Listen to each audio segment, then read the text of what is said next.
Rafik, all my love for you, please. Sorry, they just opened one like 5 miles from my house, and that's like worth spending like $30 every time I go there. I could It's a basic burger that you It's could get from the so grocery good. store. Okay, all right. We Basic are fries you currently get from- live You know who now. else makes a goddamn good burger? Alright. Is the Wahlbergs. Okay. Wahlburger. We are live Fantastic. now, You mean guys. Whataburger? Yeah, watch out. We are I live. mean Whataburger, right? Oh.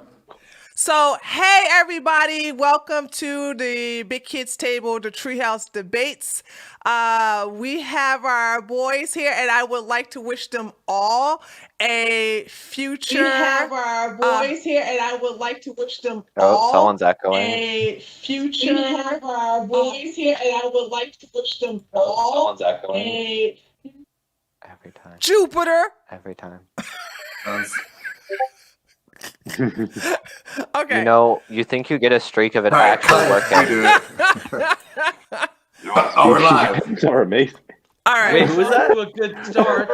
All right. I really was off to a pretty good start. As I was saying before, Jupiter always come in with technical difficulties. I just want to say I wish you all a soon-to-be one-day happy Father's Day today. And all of the guys and all of the fathers in the chat, happy Father's Day to you. the guys and Happy Father's Day. Jupiter. Absolutely. What? You know, I was hearing myself again. Happy Father's Day. Okay, yeah, happy Father's Day. Someone has daddy issues. So listen, we're gonna do the introduction.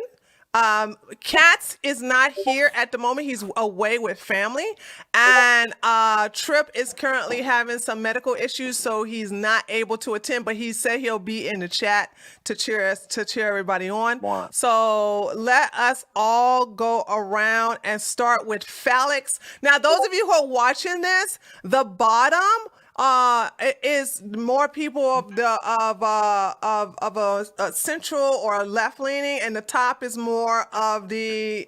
Actually, every last one of them are hard right. Okay? We're the tops, they're the bottoms. So,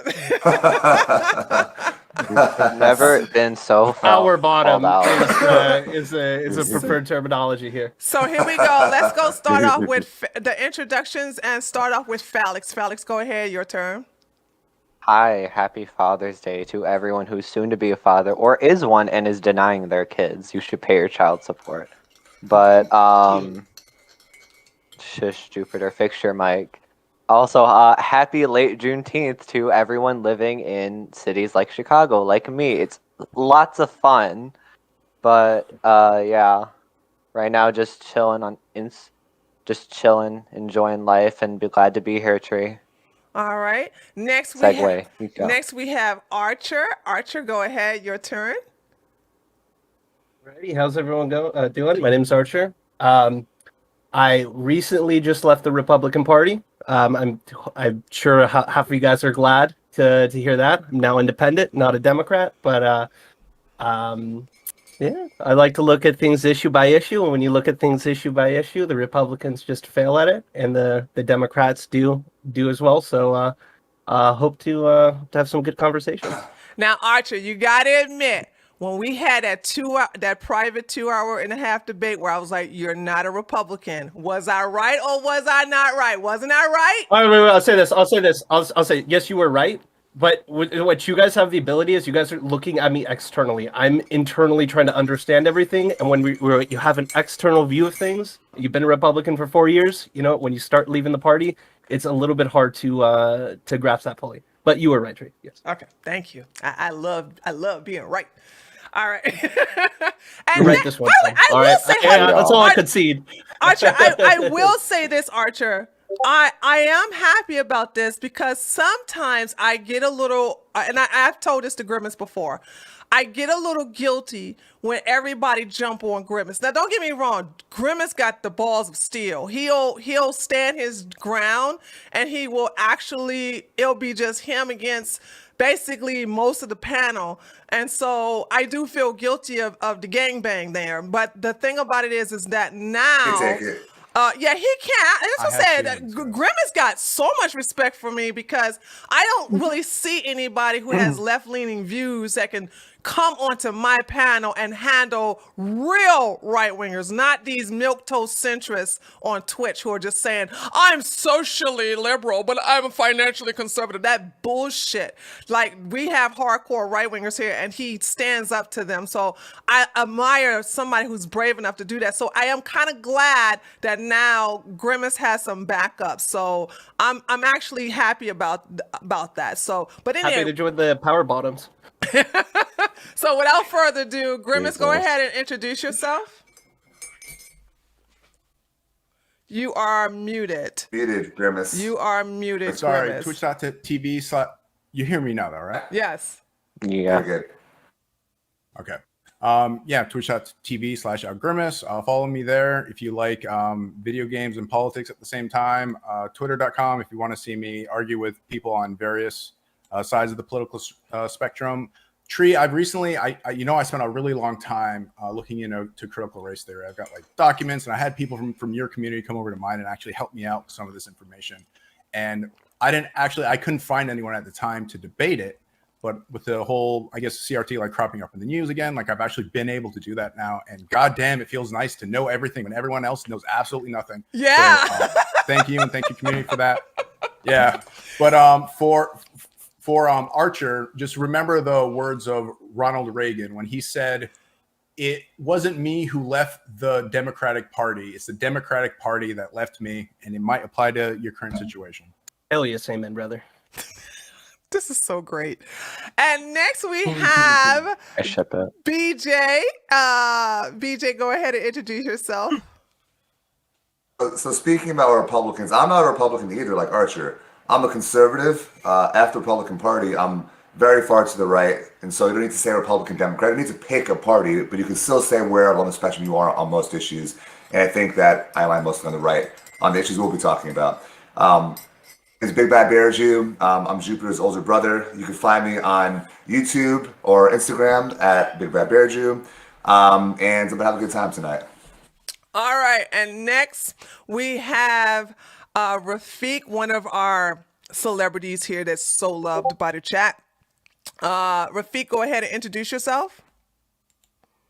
Oh, appreciate it. Name is Rafiq R Jennings 333. You can find me on Twitter and Instagram. I am hardcore on the right. Archer, I'm not surprised, to be honest, that you left the Republican Party, but I shared a video that tells the terrible truth about the Republican Party, so you might as well consider me independent as well, since that I call the Turning Points USA effect on the Republican Party. So anyway, yes, happy Father's Day, everybody. In the Black community, I know to all those strong Black women out there, yes. Mother's Day. All right. And last but not least, we have Jupiter. Jupiter, go ahead and introduce yourself. Hi, everybody. Katz isn't here. I do a podcast with him. We have 2 content strikes now for hate speech. What? So our Again? channel is right now on. Yeah. We don't like the gays and we don't like the Jews. We're gays Fine. and we're Jews. Well, I'm not a gay. He is. And by the way, now that he's not here, we can all say whatever we want about the gays. Come on. Thank God. Baruch Hashem. But so you can find me on Jupiter, YouTube, and I just want to say this one thing. Right now, this isn't going to be popular. It's not going to be popular.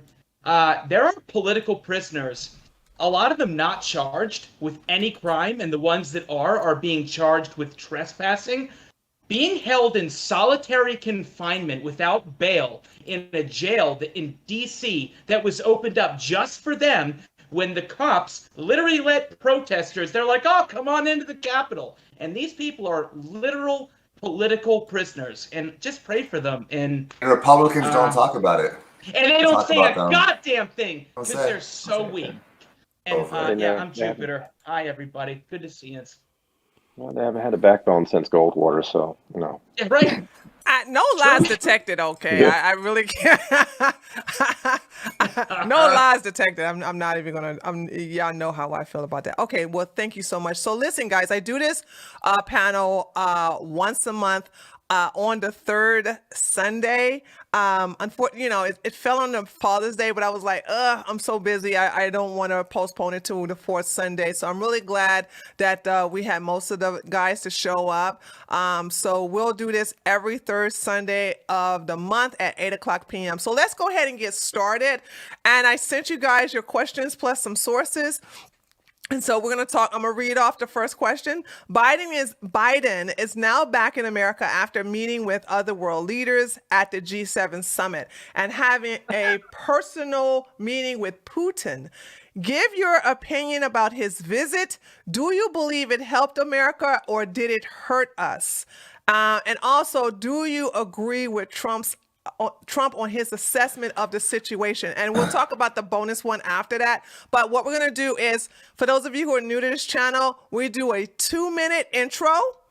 And then after the 2-minute intro, we do free form where everybody get to talk. But I'll make sure that people don't talk over each other. And then we'll wrap it up with a 2-minute closing arguments. Okay, so we get the opening argument. And so let's start off with BJ with his 2-minute opening argument now. Yeah, I don't have much to say on this because I think that the G7 is not really something that's important for practical reasons. It's just kind of appearances. And on the appearance level, Biden did a pretty bad job. And the thing is, like, when I'm sure there's lots of different media appearances he's making during that time. And of course, every time he stutters and says the wrong thing and tries to correct someone who is incorrect and he sounds like an idiot, they're going to play that. So it might be a little bit of sample bias. Maybe he sounded strong throughout most of it. I didn't hear every single appearance he had. But a lot of times he sounded like he was an old man that was very feeble. And it doesn't really look good appearance-wise. When it comes to his interactions with Putin and all that stuff, I don't think it ends up being super important. Again, there's a lot more going on behind the scenes that we don't know about. But when it comes to how he appears, with his cognitive ability, that is important. And so when Republicans are talking about doing cognitive tests, like, that's something we should do. If Trump had to do it, then Biden should do it, because when he talks, you can tell he's not as sharp as he used to be, not even close to it.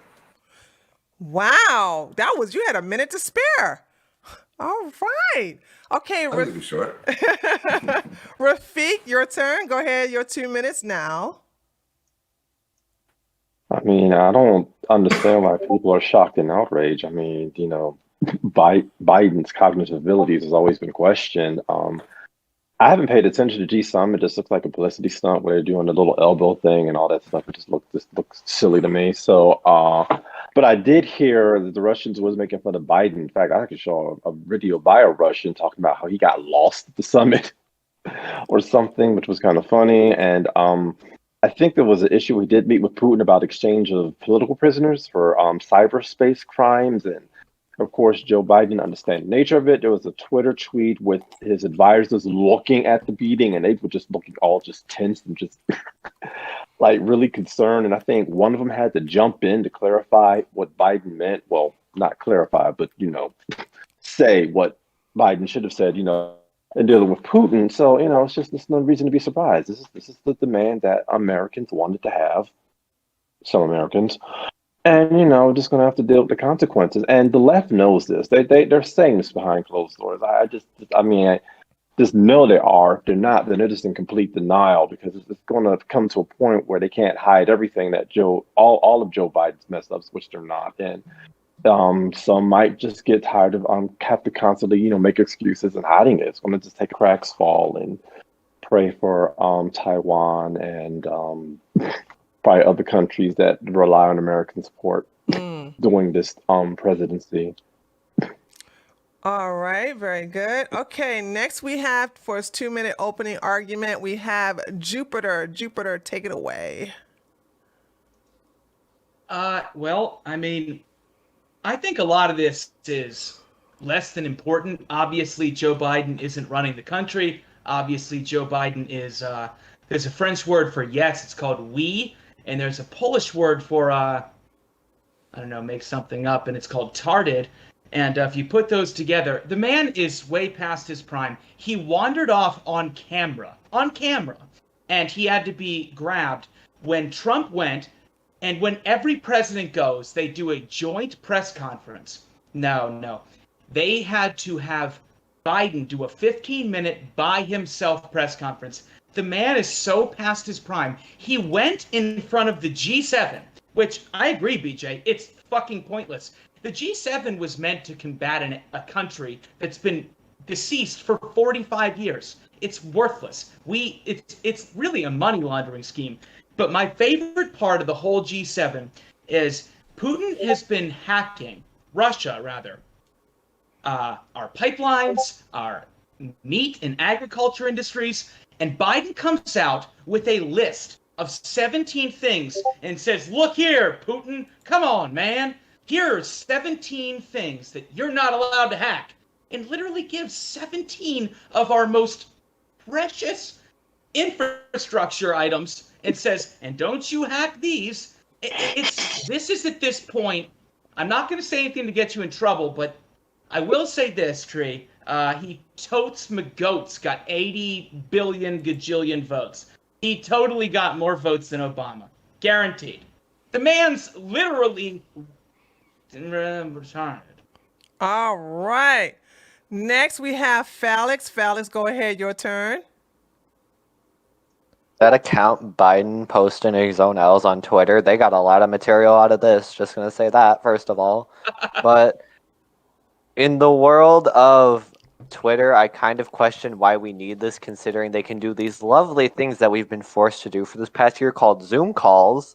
And I don't get why they can't just do that, but I guess they want to pretend to be virtuous in person and then take off their masks when they think no one's looking. So I think it's kind of funny, but, you know, what's that saying? You always have to let people get what they want so they realize how fucking stupid they are. Like, you got to let these people get Biden so when he inevitably doesn't cancel their student debt or give them free shit and they vote him into office again and we're under complete fascism by the time that, 2032 is around, it'll be fun, and they'll be like, okay, maybe we shouldn't have elected him, and we'll just say, yep, told you so. But until then, you kind of just have to let them take their own L's until we get to that point. But if they won't admit it, what are we to do? All we can do right now is sit there and point and laugh at them, and then do the "I told you so" dance every time he says something stupid or kind of racist, or accidentally says the N-word in public. Again, that's his son, right? That's his son. Sorry, I'm interrupted. Oh, so you should totally disavow his son. Okay. Just in general. Maybe we get him killed. All right. His son fucking fucks. Archer, your turn. He's a gangster. Okay, so I think when it comes to the G7 meeting, I think it's a very much a PR event. Not really any worldly legislation or deals between nations really happen. It's sort of the groundwork of it, but a lot of that has happened behind closed doors. So for people outside of the event to say that, like what Trump had said, when it came to the United States of America, got nothing out of it. How could he possibly know? He wasn't in any of those meetings. He only saw the outside or just the PR meetings. All of the brass tacks happens behind closed doors. And at the end of the day, again, it's a PR event. I don't think we could really draw any conclusions as of yet. As of yet. Okay. Wow, you guys are doing so good on your opening arguments. I'm kind of scared for the free form. All right, and now we got the 2 minute for Grimace, and then we'll go into the free form. Yeah. So I spent some time looking at this on stream today. I was looking at the different speeches between Trump over the years and Biden. During the NATO speech, especially, Biden looked pretty sharp the entire time. He was able to take multiple questions at the same time. I know that's par for the course. He should be able to, but from all the allegations I'm hearing from the far right and their victim mentality about being screwed over in the last election, that they want to project on a lot of things and get to the point where everything the guy does is something wrong. But if you actually spend time and look at it and actually listen to his speeches, listen to the questions that he's fielding at different times, you'll see that that's not actually the case. The G7 and NATO is actually like really good. These are a time for us to publicly, what's the word when you get married again, but you know, your vows, we can publicly go over our vows with our allies to let everybody know that we're all in this together and that we all want to obey the different articles that we had agreed on. And Biden, from what I could see from all the speeches that I listened to, from all the interactions, from all the leaders that I listened to, it seemed like he knocked it out of the park. I'm sure you can take a clip where he's stuttering, kind of like I kind of do from time to time, or he might look like he's measuring his words by taking like long pauses like that, so that he can like make the best response he can without looking like an idiot, which is something I wish our previous president did. But I have to say, actually looking at what Trump was talking about with the pipeline, there's something there for putting in that sanction. It looked like the sanction was motivated to try to get Merkel not to invest in that pipeline with Russia, but it didn't take into account a lot of things. Tree, I got at least like 7 minutes, right? Like all those guys wasted their time. I've claimed them. And this is communism. How dare you? As far as the mental issues thing, the guy who put out that letter that was talked about in that video that you sent me is Ronnie Jackson. He's just like an ex-disgraced White House medical professional with all kinds of allegations against him. He's been crying about conspiracies against him for the last like 4 years. So I'm not sure if I would go with him as a source for any of your news or opinions. Okay. If Fauci said it, would it be credible? Oh, shots fired! We're going to trust the science. Follow the science. Follow the science. Pray to the science. The science. And by the way, wait, and Grimace, just real quick, do you remember when Joe Biden decimated Paul Ryan in those debates? And I will say, Joe Biden took Paul Ryan to fucking town. Sure and did. Everything he said was, we started, but he rocked Paul Ryan's world. He was sharp. There was no stutter. This isn't a stutter. Come on, no, man. Just wasn't a stutter. He definitely has a stutter. Was this like the second or third time where he said again, like, okay, now I have to call on the people I was told to call on, or now I have a list of people, reporters I can call on now. He did that. He did that moment again, which that moment is disqualifying. He's done it multiple times. Like, here's who I need to call on because I have the questions here. If you actually believe what you just said, I encourage everybody to look at the latest NATO speech with Trump, where he's spending the entire time slurring his words. It's clear that he's underneath the influence of something. Which, if you want to be this, that should actually be disqualifying. You should look into that. Did you completely deflect my comments? That's embarrassing. I'm talking about one thing about Biden reading off a note card. Are you serious? You saw Trump slurring his words. If you're going to hold that standard as to be disqualifying because he stuttered at like some key moment. Not a stutter, bro. I just said it's not a stutter. It's the fact that he's literally. This is many things. One of them is I have to call the people they told me to call on. Okay, this person. So I had this question written down. I could read it. He has like this is not something that's been done in politics before, where he knows who he's calling and knows what questions they're asking. This is like the second or third time this has happened. It's like disqualifying. You can't say, "Oh, here's a stutter," and it's nothing to do with the stutter. It's not a stutter, and no president in history has ever gotten the podium and said, "You guys know the drill. I have reporters I have to call on," and he comes with these big fucking flashcards. Putin, ex-KGB, comes in, sits down, and Biden comes out, not together, which they're supposed to. He comes out with these gigantic font note cards, and it was embarrassing. Grimace, gigantic Who am I talking to? Gigantic Vladimir Putin? Okay, Vladimir Putin. Yeah, okay, gigantic font. Yes. What? Something that Stevie Wonder could even see? Yes. Ray Charles would be like, I'm so sick of talking about this, about his cognitive abilities. We've been talking about it for so long, and if the left can't see that he's on sharp decline, I don't know what to tell you. Because you're sitting here like, cognitive decline, well, the guy who accused him of it, I don't care if the guy who accused him of it is retarded, or racist, whatever, it doesn't matter, because he has cognitive issues. He should be taking a test. He's the most powerful person on the planet. Can he at least do that? Didn't Trump take a test, and they made fun of him for it? Take the most basic His test. handlers are the most powerful people on the planet. I have a question. Well, I think the problem with this, Trump can't actually like contend with Biden on What actual is Trump? issues. Trump's not No, president. let Trump's stop, not president. stop, Trump has been president for 6 months. stop. Let You just brought up Trump taking let the Grimace finish, and then I want Archer. Y'all gotta let when Grimace is talking, let him talk because you guys are louder than him. So go ahead, Grimace. I finish it. I think I finished the point, but like if you're gonna every time I say the word Trump, you guys get triggered. I'm like, we're not talking about Trump. I'm literally replying to what you just said about Trump. Like, what does Trump have to do play with that.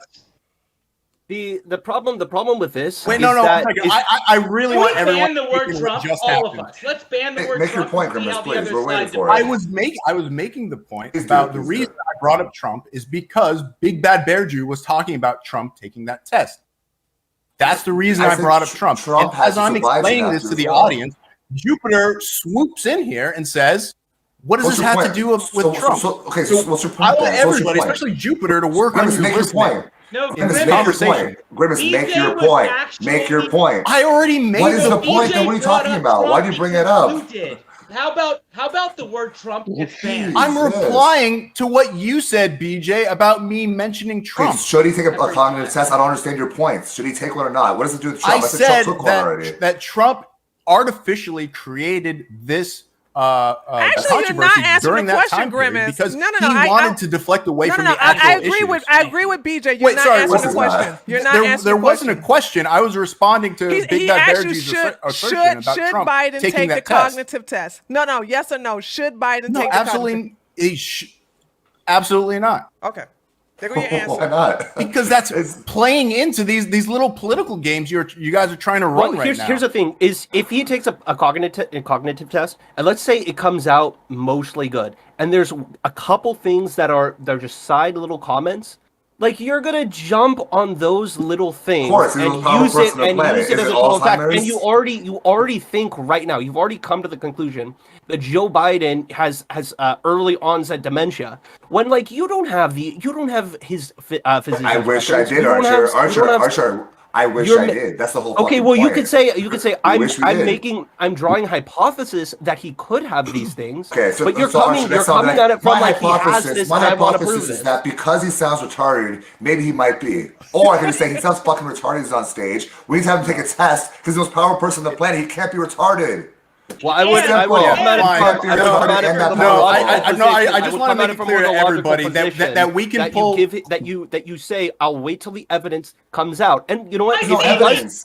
Archer, we see him. We don't have a medical test. We want one. We see it, and now we're saying, oh, because yeah, we and see, we I want to see take a United test now. States releasing videos of UFOs, and is that a UFO?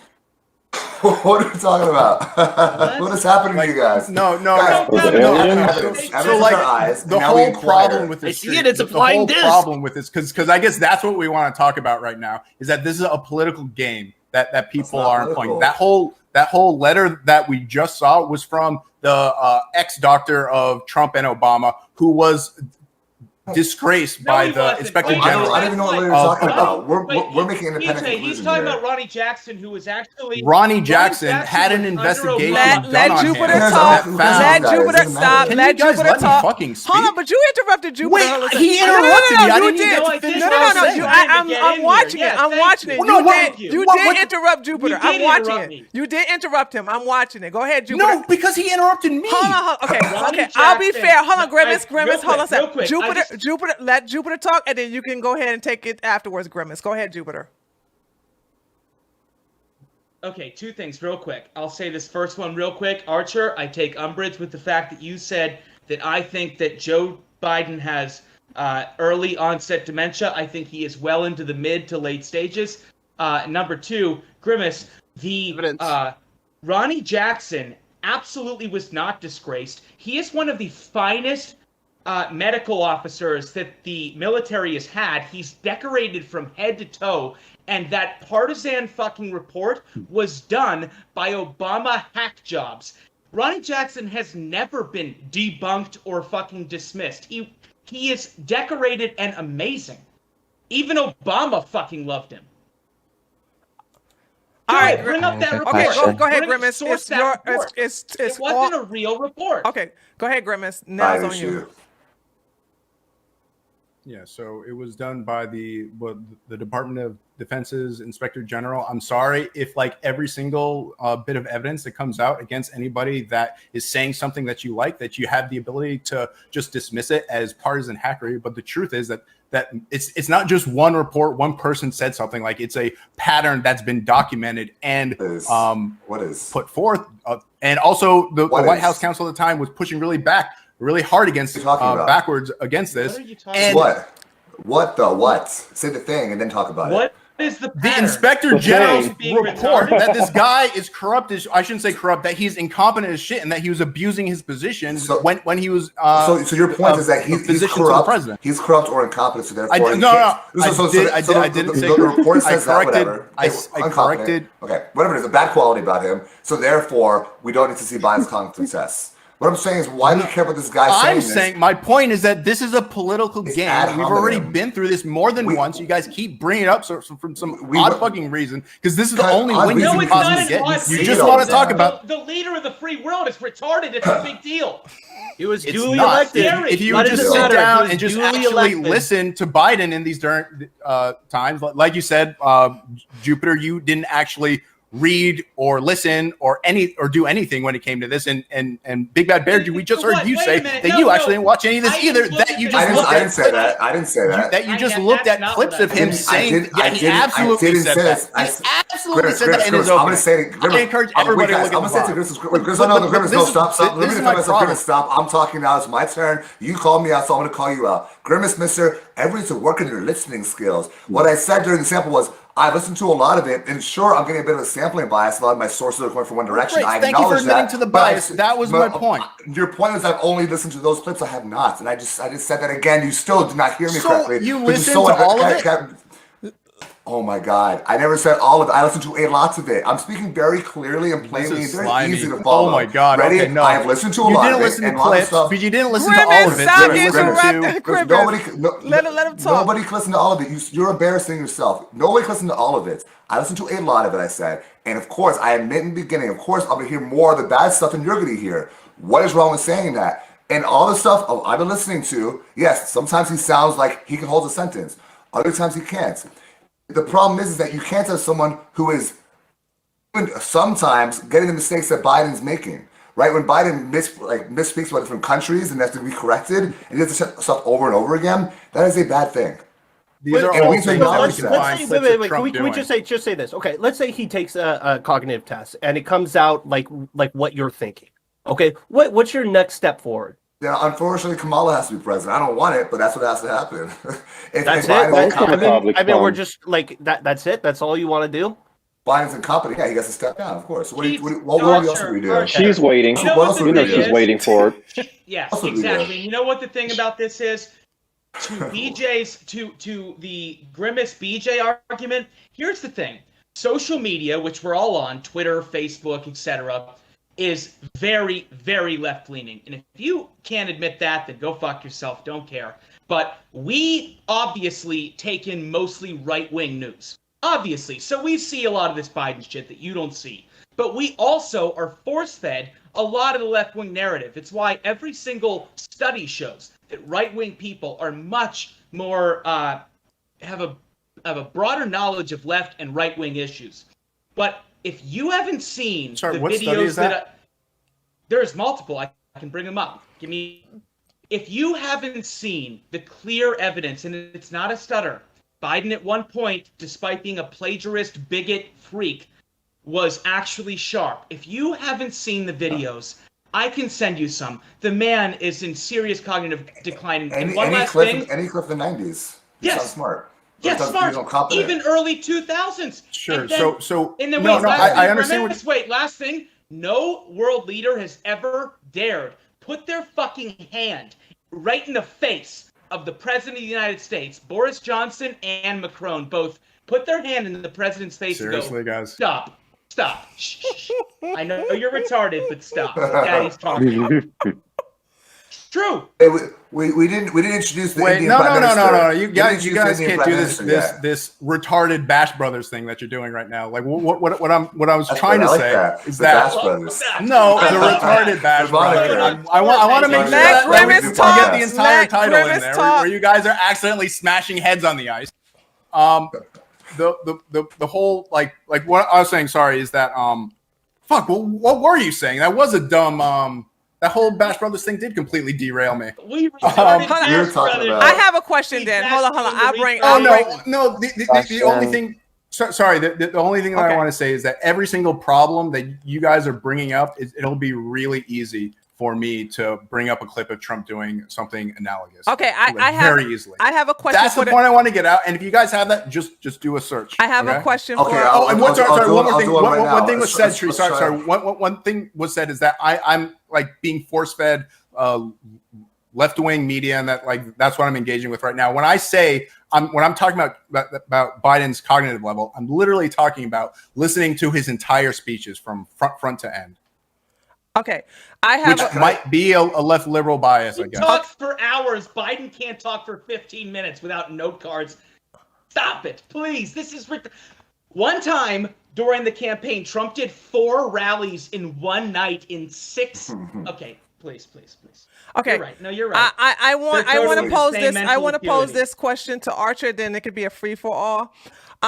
So let us remember when Trump was in office, he took a cognitive test and bragged about it and passed it. And then it was said that Biden took it, but Biden said that the answers is none of your business. So I know this really ticks off. Wait, no, are we going to go on that? Wait, let me finish my question. What do you mean it was said he took it? There's no way Biden would engage with that. Actually, Biden did say he did take it, but he would not reveal. This is actually a fact. Go ahead and fact check me on this. He did take it, but he refused to give the results. What you're saying is true. Okay, this is an actual fact. So this is when Grimace get very angry about how the right wing believes in these, as he calls it, conspiracy theories.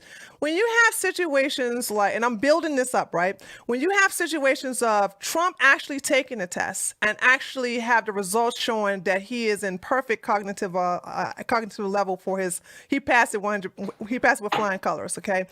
And then Biden won't even reveal his results. And then you have exactly what Jupiter stated. Trump can go on and on and on and on and on with no note cards. And that Biden always need note cards. And I'm not going to hold the stuttering against him either, because one thing I am proud of Grimace is that Grimace, I don't know if you all remember this, but in the beginning, Grimace did have a problem. Every now and then something would trigger the stuttering, and he has improved big time. So I'm not going to use the stuttering against that, because one of my godchildren stutters. I stutter a lot. So we're not going to use that against, but we have to admit that he doesn't. He did embarrass himself when Boris introduced South African president, and then Joe Biden interjected and said, "Don't forget about the South African president," and he was like, "Yeah, I did it already." And I'm not going to mention about falling up the stairs 3 times. So Archer, with all of these things put together, doesn't right wingers have the absolute right within themselves to believe that it's unfair comparison to the cognitive level of Biden versus the cognitive level falsely accused on Trump?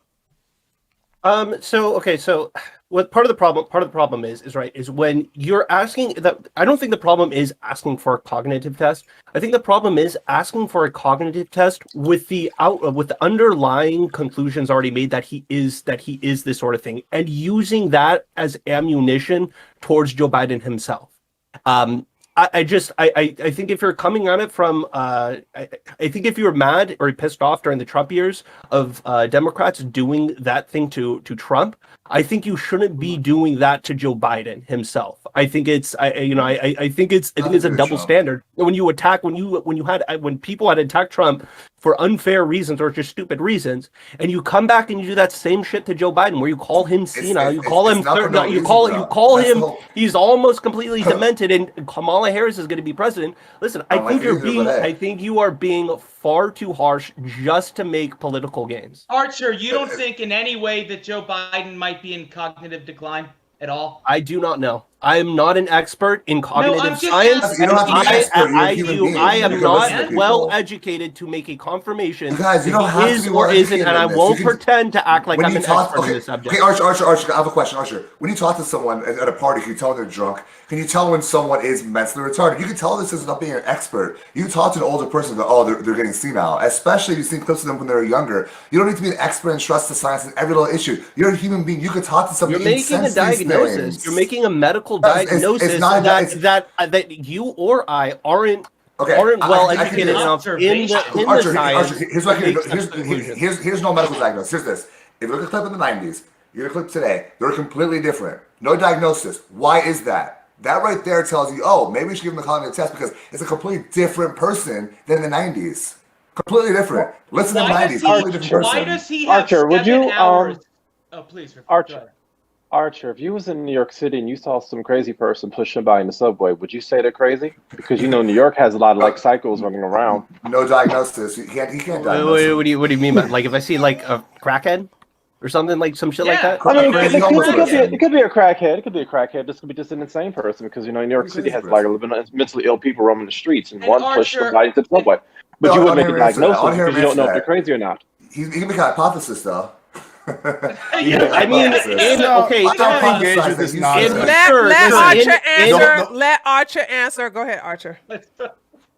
If I just stumble across across the street, sure, I'll just be like, let's go crack it or whatever. Okay, I'm not making prescriptions about the president of the United States and going on a public platform and making such claims. That would be different. That would be in a private scenario where it's just an event that occurs. That's much different than having the time to well think out these positions and to logically come to the analysis that Joe Biden does or doesn't have.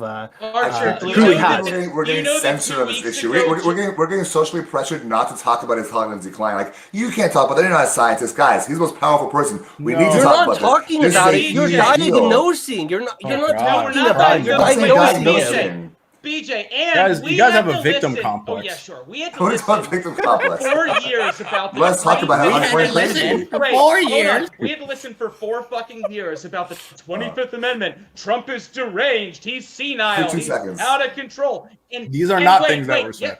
Oh, I'm not even. They were. That he was racist, sexist, homophobic. Nobody made that. Every ism. Why he took the cognitive. That's actually why he took the cognitive decline test. But 2 weeks ago, do you know that Joe Biden only had 3 hours on the presidential schedule? He called a lid on the rest of the week. The next week after that, in fact, check me on this in the chat. If I'm being a Joe Biden, I mean retarded. Retard Smash Bros, by the way. The next week, he only had 7 hours, and none of the transcripts were released. They vanished. The man is in clear cognitive decline. He's not running the country, and this is scary. And even on the left, I get that you guys are getting a lot of the fucked up policies that you want in place, but you have to realize no one, not even the left, wanted Kamala. Kamala couldn't even she dropped out before her own state weighed in the primaries.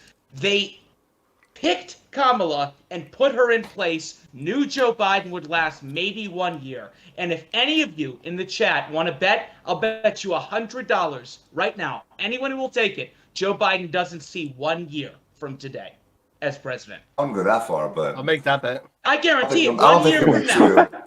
1 year from now. No way. So yeah, sorry. So when you say that that's what the Dems were doing at the time, there was actually Steve Mnuchin was talking about this within Trump's own administration about invoking the 25th Amendment. I'm glad he's here, man, because he's the one who proposed taking down Trump because of the 25th Amendment. He didn't think that he was.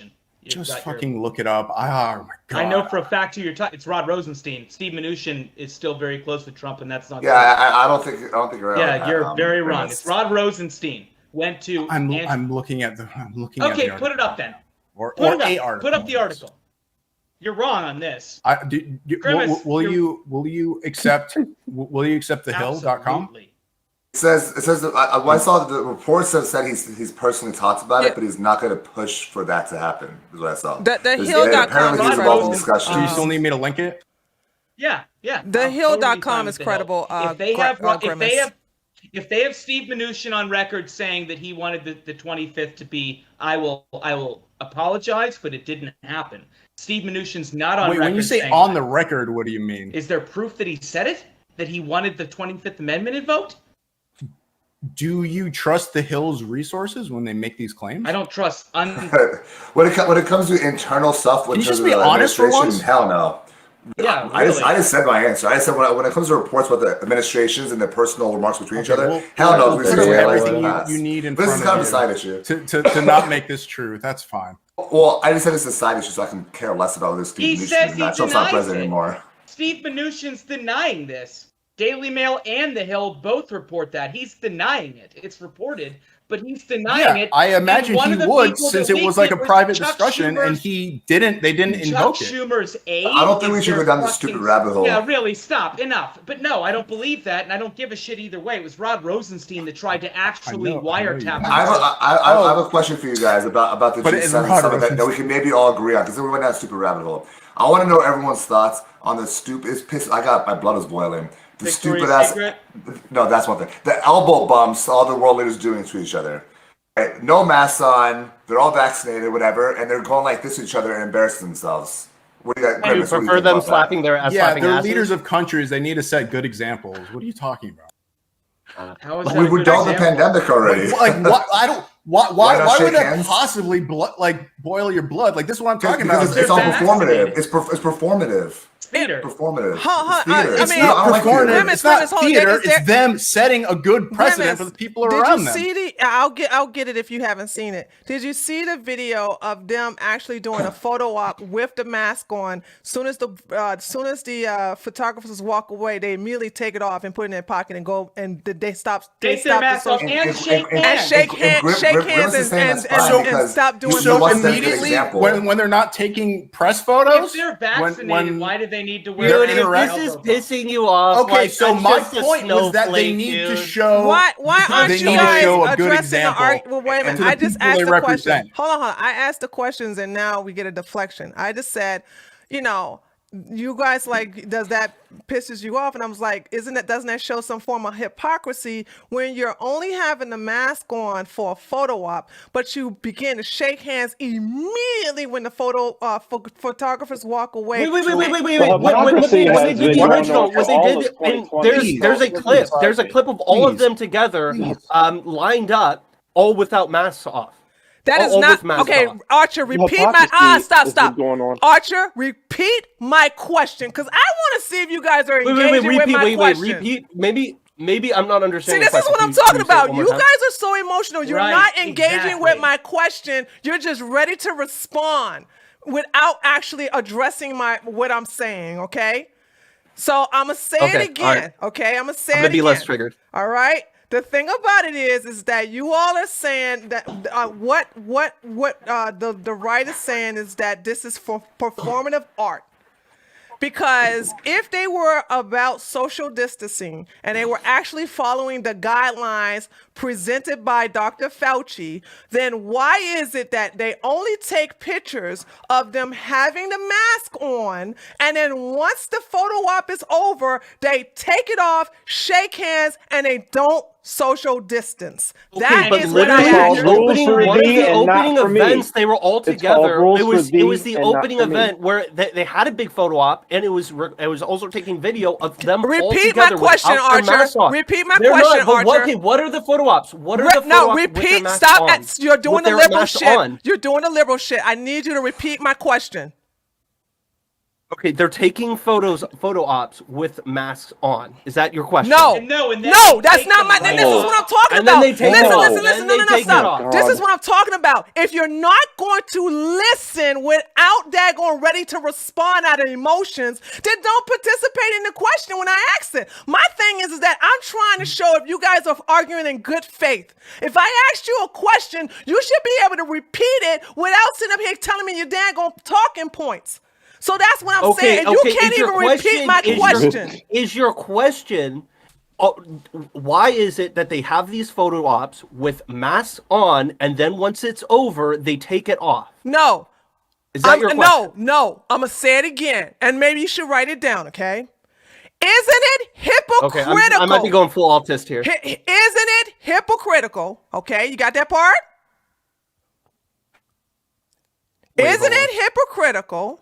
Hypocritical. That these so-called world leaders are supposed to follow the guidelines by Dr. Fauci about social distancing and wearing a mask, and then once they get the photo op of them wearing a mask, they immediately take it off, shake hands, and then break social distancing. Isn't that hypocritical? Okay, so for one, the whole world doesn't follow Dr. Isn't that hypocritical? Yes or no? Answer the different question. States. Is it hypocritical? Yes or no? Well, the framing of the question. It's the framing of this question. Are you white or black? Hold on. Are you white or black? Yes or no? I mean, you are white, not black. Yes or no? I'm transracial. You sit up here trying to say that my framing is basically because you can't sit up here and be honest. My thing is it hypocritical? You're literally telling me I'm being disingenuous. You are, because I asked you, is it hypocritical? It's a yes or no question. Disingenuous? I asked you, is it hypocritical? This is how you can tell you're not doing in good faith. If I can ask you if it's hypocritical, yes or no, and you can't even answer it, you're being in bad faith. No, because you want me to give you a particular answer, and anything but that particular answer is going to be, in your view, a bad faith argument. What? No. Like, and that's the truth. The truth. Phalix. Hold on a second. Let's see if Phalix is in good faith. Hold on. I'm gonna ask the same questions to Phalix. Phalix, is it hypocritical? Yes or no? When someone pretends to follow. Okay, no. I'm not even gonna do the pretending. I am. That's just basically leading. Okay. So is this hypocritical? Yes or no? You have these world leaders take a picture of them social distancing with the mask on. Then all of a sudden, when the photographers go away, not only do they snatch it off, but they shake hands and they break social distancing by basically being together. Is that hypocritical? Yes or no? Yes, it is hypocritical because they are not following the same rules they set for their people. No, it's not. It's not hypocritical. How is it not hypocritical? Not? Okay, because I was trying to explain to you why it wasn't hypocritical, but then you just called me disingenuous. You are disingenuous. Screw this man. You are disingenuous. You are disingenuous. You are disingenuous. Little people? I just want to hear why it's not hypocritical, because they're world leaders and have to follow the same rules as us little people. Rules for thee, not for me, right? Yeah, exactly. Well, this is the victim mentality again. Like I said, these are leaders of countries. You can't use victim mentality all the time. Can you just shut the fuck up for 1 second? I want to hear Grimace. I want to hear Grimace. The moment I say something. Hold on, go ahead, Grimace. Go ahead, Grimace. Go ahead. I want to hear Grimace. Go ahead. Okay, so it's not hypocritical because even though they are vaccinated and everybody before going to sub, I'm sure our tests and everybody's has had that medical attention they need, that they've had access to those vaccines. The truth is that this is a global worldwide event. They need to make sure that just because it looks like that the pandemic is done over here, that's actually still going on right now. We actually don't have that elimination of the vaccine. There are lots of people who still do need to be socially distancing, and lots of people who still do need to be wearing masks. So it's not hypocritical because they're doing their job as leaders. Grimace, did Fauci did not say that even Grimace. Now let's see if you're going to be good faith. Fauci said even if you're vaccinated. Good faith in my answer? Hold on. No, I reject your. You're wrong. Holy shit. If it's Fauci, what was I good faith in my answer, whether I was right or wrong? Wrong. You're wrong. Because that's the reason why I'm saying, I got to break it down. Here's the deal. Did Fauci say, even if you're vaccinated, you still have to wear a mask? Did he not say that? Sorry, one more time. Fauci said, even if you're vaccinated, you still have to wear the mask. Did he not say that? I'm not sure the exact contents underneath that, but if you get changes the mind law, that's why. Are you okay? Because he funded. I said he changed his mind a lot, so it's hard to keep up with him. I don't know what he said or when he said it, but yeah, maybe. Right? Go ahead. Like, You guys can look it up. Fauci did said, say that no. at one You can go look it up. I do the say news. that one I point. do the news for the living. Okay. Fauci said, even if you're vaccinated, you still have to wear a mask. So when you sit up here and say that the world leaders do not have to follow the guidelines, I didn't get to finish because I only got to talk for 3 seconds before Big Bad Bear Juice stepped in. Keep on going. It's embarrassing yourself. Let's go. Hear more. You do seem like the. Can I keep going, Tree? yeah, go ahead. Okay, I stop calling you. Go ahead and talk. I'm not sure the exact context of it, but there are reasons for people to still wear masks. One of them, it's like we should at least wait until like we're at that point where we're not encouraging other people who might not be vaccinated. That's actually time to take off the mask now. We have this issue here at the very end that there are holdouts for the vaccine. I'm not sure if you guys have taken the Trump vaccine or not.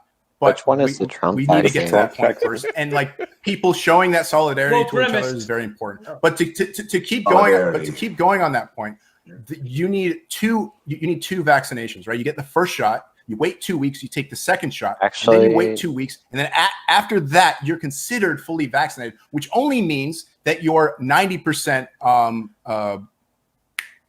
protected against the virus. It means that you still have a 10% apply to all the chance vaccines. And if that's the case, we need to have a bigger herd mentality across the country. Wait, hold on. Herd mentality or herd immunity? Herd immunity, excuse me. Go ahead, No, Val. It's just every word I say, somebody says something. And I'm just trying to finish my thought. Grimace, use me the Freudian slip because that's what we believe you guys think. We need a bigger herd mentality so that everyone can be on the same page with exactly the same thing, whatever the government tells us. The biggest problem between us is because you view the government as your role models and your God and your savior. And you go, but they need to set a good... I'm doing right now, Grimace. You're like, they need to set a good example for the rest of the world. The government set a good example for us. We don't believe that. We don't believe it's the government's job to teach us our moral beliefs and to tell us how to live our lives, right? We're Americans for a reason. We don't believe the government... That's not doing that. Hold on. And by being a good role model. That is one of the greatest Freudian slips of all time. I will say that. But here's the thing. You guys, what you don't get, number one, if you're talking about following the science and setting a good example, if you want to sell the Trump vaccines, then you know what you would do? Have your world leaders who have all been vaccinated take the mask off, show that the goddamn vaccine works. That's how you set a good example. You don't do it by No. We're talking about they're not doing that. They're still wearing the mask on camera. They're still keeping 6 feet. And I just heard you guys cry about him doing that. About Biden doing that, taking off the mask in public. That's not what they're crying about. We're showing the hypocrisy. They were filming. They were showing the hypocrisy of that. CNN was filming. MSNBC and CNN. Those are the only camera crews around. And then there was Fox News. CNN and MSNBC did a clip of all the world leaders, Macron, Biden, and all of them, Boris Johnson, having masks on and elbow bumping. But Fox News kept rolling.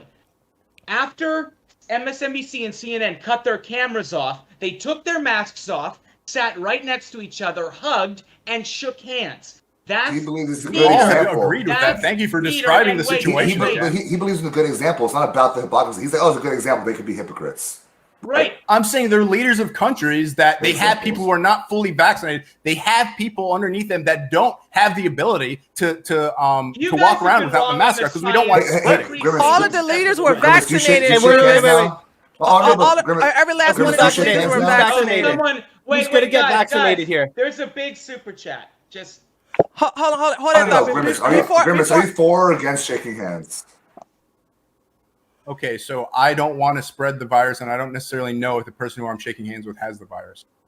Vaccinated? But if you're vaccinated, I'm vaccinated, mask, shouldn't you be protected? Me too. You should be protected. You shouldn't worry about. I have a 90% immunity to it. I don't have 100% immunity. So you're not shaking hands probably until thing is really 100% immunity to anything. No, this is actually exactly what it is. This is us like signing that social contract and interacting with each other. That as long as we know the pandemic is still out there, although it's coming to a close right now, that we just got to stick it out a little bit. We guys, need to follow these procedures. I want everyone to know. I just got sick. I thought this was supposed to be for 2 weeks. The flattening curve. I mean, it's been like almost 2 years. I mean, we take risks. I don't know what to say to you guys. Grimace, let me say, I was sick this week. You know why? Because I was hanging out with a bunch of people, like 300 people over the weekends, and we were partying and all that. And I got sick, got a little cough, right? It wasn't coronavirus. That's acceptable risk in life, right? if you're vaccinated, it was 90%. When is it going to be the point where you can return back to normal living? We all want to know for a while, and now that we have vaccines, So when are we going back to normal? When will you be comfortable going back to normal? People stop dying at the rate we saw over the. That's not happening now. Good, that's not happening now. The rest it's not like lives are going to be like this? I'm asking, so what point do we return to normal? Zero? We're waiting for your answer. What point? We're winding. It's winding down right now. Like been right now for a year now. We don't have the number that we're aiming for. What's the number? What's the number then? Zero? Is the implication that we're gonna remain like this for forever until I have a the end of number the in day? mind? Hold on. Well, you're moving the goalposts we have like children who aren't vaccinated. Moving the goalposts on the numbers. Hold that thought. There's no numbers. How can I move the? Hold that thought, because I don't want to get into this. I do want to say something. And I want Archer and Grimace to prove me wrong. This frustrates me. You have a super chat. Okay, I'm gonna read it in a minute. This frustrates me, and this is why I say, this is why, and I'm gonna put it out there. This is why I will never concede anymore, because when I come to something and I'm proven wrong, I concede. But with you guys, you never admit you're wrong on anything when you are actually presented with the actual facts. You deflect, and then you either move the goalposts, or then you start actually asking a question with a question. I'm really disappointed in this when I specifically stated, Fauci said that you had to social distance and have masks on when you're vaccinated. And to sit up here and say that the so-called world leaders can abide by different rules than the rest of the other people, and it just shows that is in itself is hypocrisy. And for you all to not admit that, it's not good faith. So that's all I just want to say. I understand their position. Their position Well, I is think a good example. It's a philosophical difference between Republicans and Democrats. They believe the government's their authority, so they should be set a good example. We don't believe that. That's why it's ridiculous to us that you can say, oh, they can be hypocrites if they're setting a good example. That's what's ridiculous to us, and they go, yeah, what's wrong with that? Anyway, Grimace, can I ask you a question? Grimace, I have a question right for you. Everybody just Grimace, I have a question right for you. And by the way, I'd rather... Grimace, whatever your answer is, in good faith. And by the way, I'd rather let Fauci jab me from behind than get the jab, but... Would you recommend people that have immunity, that have had COVID, can test positive for the immunity? Would you recommend that they get the vaccine? I unfortunately don't know. I wish I knew. And what do you know? What kind of Yes, you have against it's actually larger than each vaccine. Every single vaccine is better. So you're saying we have never once in history vaccinated people during a pandemic, let alone people who have already been infected with the disease. Never once in history. It goes against all science. And now all of a sudden the left, who I always loved the position of the left to go against big pharma, they're all being like, Pfizer, I'm gonna get these big pharma tattoos. I'm gonna get Pfizer, Moderna, baby. Can I just make a clarification? Can I just make a clarification real quick? You're watching your clips, I guess, to get the evidence. Go ahead, Archer. But no, just. I mean, after go ahead. Okay, go ahead. The whole idea of taking antibiotics. No. I want to answer because I didn't Go ahead. And then after Grimace, then Archer going to reply. So if you can show me that having antibodies is indeed the effective at this, I would say that yeah, if it gives you the same sort of immunity that the vaccines do, I'd say yeah, probably. Yeah, way better. They're meant to do the same thing. The vaccines give your body a reaction that gives yourself those antibodies. But if you already have the disease, then you're going to have it stronger. The problem with this, what is it going to say? Like if I go to the CDC website and I look for something, it'll say the same thing.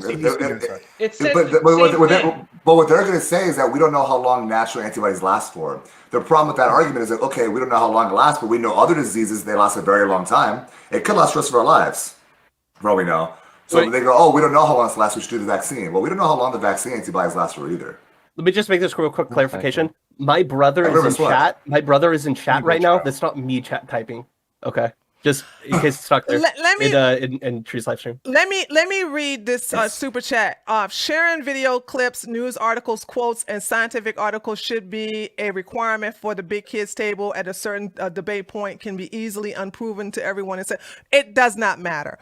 Okay, I can show the freaking video of them actually doing it, and it was already stated that world leaders can go by a different rule than us peasants, so it doesn't matter. I mean, thank you, Matthew, for the super chat, but we can show the actual video. It doesn't change their opinion that world leaders can go by different standards than the rest of us. That is the argument here. It's not necessarily world leaders too, because I go into places right now where I live wearing a mask. I've been vaccinated. When somebody comes up to me and does like an elbow bump, I just told you we don't have the amount that we could. COVID killing screaming at you? I love living in Florida, baby. I forgot about the pandemic months and months ago. This is called a social. Where's the mask here? We're all good here. That we all make towards each other to behave in a certain way, the same way we don't go around pissing on each other instead of actually wearing pants. Don't sneeze at each other and wash your hands. Everyone should wash their hands after going to the bathroom. Everyone should wash their hands after they sneeze or whatever like that. That doesn't mean you should be wearing your mask outside. That doesn't mean you can't shake someone's hands. Don't control me, all right? This is actual difference in our ideologies right now. You think that you can come up here and make this claim that I need to, I know it's a troll, but you're actually serious when you say dumb shit like this. You're just blowing my mind. Stupid. I don't understand your point. No, I'm trolling to prove a point. I'm saying that I know you don't need to. You don't need to. I'm saying the opposite of what you think I'm saying. I'm saying you don't need to do these things. And you're like, no, we need to do these things. I'm saying you have the right to do whatever the fuck you want. Right? You don't have to wear a mask because you're told to. I'm saying these are good things. I'm saying these are good examples. Not that we need to do it. I'm saying exactly. That's a good example. I was about to ask you why. You can take a good example. Because you like, okay, it doesn't matter if it actually does anything. Good example for all the losers out there, for all the plebeians out there. We need to set a good example for them so they can clean their own filth. No, actually, we're recovering from the virus just fine right now. Right? A lot of us have antibodies. We don't need to get vaccines again. Right. Have you guys taken part in the masks? The masks. Like, have you worn masks? I live in Florida. If I had to, yes. If I had to, yes. In the chat, Matthew Phillips actually asked for us to back up our shit with studies. I just put the #1 study. There are 2 studies that have been peer-reviewed. They are the best studies possible on mask wearing for COVID-19. The best one done was by the Marines. And I actually have it here in the chat. If Tree, you want to put that up. Masks were actually not only negligible, but it made actually negative difference. People were more prone to disease and Where'd you put it? Of helping from coronavirus. Highly doubt this. I highly doubt that. You don't know how. Don't put it in the whereby. Put it in the Discord. Wait. I highly doubt this. I'll put it in the Discord. Because if you're infected, Archer. If you are infected with the coronavirus, it's passed through the respiratory system. So if you cough or sneeze, it passes the virus through the air. And if you 2 things real quick. Can I finish? We've realized now the whole thing with masks is if masks actually catch a small amount of droplets, okay? No, it doesn't. And in your if you put on the mask correctly. Excuse me. No, please. That's an N95. Masks catch. But everyone wears cloth. Either way, everyone wears cloth or fucking surgical masks. But what it does is catch droplets. We now know for a fact that coronavirus doesn't come from the droplets. It's an aerosol, and so aerosol. Yeah. What do you mean by that? Respiratory. No. There are 2 ways. No, Rafiq, no. Respiratory diseases come in multiple different ways that you can transmit it. There's droplets, meaning coming from the liquid in your breath and lungs. Yeah. Or there's an aerosol. This is an aerosol virus. It's a fact. It was engineered in a fucking lab. Wait a minute. Wait. What do you mean by aerosol? What form of matter? Is it just gases coming out of your? Coming out of your mouth. Not so air is. It's literally. Come on, you're being intentionally dense. But wait, may I finish? So we're talking about droplets. I don't know, like the majority of scientists would disagree with you. Even on the CDC website, no, actually a majority. Yeah, just like the plural. There's a majority of climate change. It's always the majority. No, yeah, because they're right on those. Actually, some of the most brilliant people on Earth have said what I'm saying. but even on the CDC website, it says the minute you start touching and fussing with your little surgical mask or bandana, it actually contaminates it, and you're breathing in all sorts of fucked up diseases. Regardless of whether the masks are if you have effective it or on not. your face in the first place, that's all the shit that's coming out is from your own mouth. So if you have all of these fucked up diseases, it came from you in the first place, and it doesn't pass on to other people. Sure, Fauci said that it's not going to get, if you're wearing a mask, you're not going to get it, right? Or sorry, well, he said two different things, right? So at first he says it's not going to protect you at first, and then afterwards he says, yeah, it's going to protect you from incoming, right? If someone else has the virus. So he switched it up. So when it comes to this evidence, here's my point. It's not even important, right?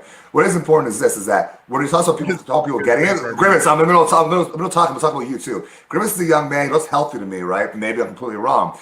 His fear of death cult that he's in right now is like, if there's a 1% chance that I can get sick with the virus and give me the sniffles, then I should not shake hands. I should not have human contact. I shouldn't touch anybody. I should be afraid to go out and live. Listen, if you're an older person, go measure the costs and benefits of this sort of thing. But if you're vaccinated, like a macho young, thing to you? go in there. No, dude, if you're a young man, you can take it. I'm afraid to get the virus because I think it's going to kill me. But I'm afraid of spreading it to people who are actually going to die. The chances are so low for you to even get it in the first place. And then if you're vaccinated and they're vaccinated, you're getting to 0%. 600,000 people dead. What are you talking about? It's just that was never a thing. The deaths are slowing down tremendously. Where you're just being asked to put on a mask. Like, put on your mask, sheep. Like, why is this? Don't shake hands. Don't go outside. Why is this such an issue? Oh, hold on. I'll answer that. Hold on. Should men be made to be put on a condom every time they have sex with a woman? That's not comparable. How is it not? Fucking American flag behind How is it not? Why is it not if your freedoms are taken away from you? Because why is this what the government tells us to do? It's just a little freedom taken. See, Archer, here's the deal. When you have sex Here's the deal. Someone, you're affecting one person that you're getting into consensual sex with. When you have the coronavirus, you're infecting people. You're infecting people that are consenting to get the coronavirus.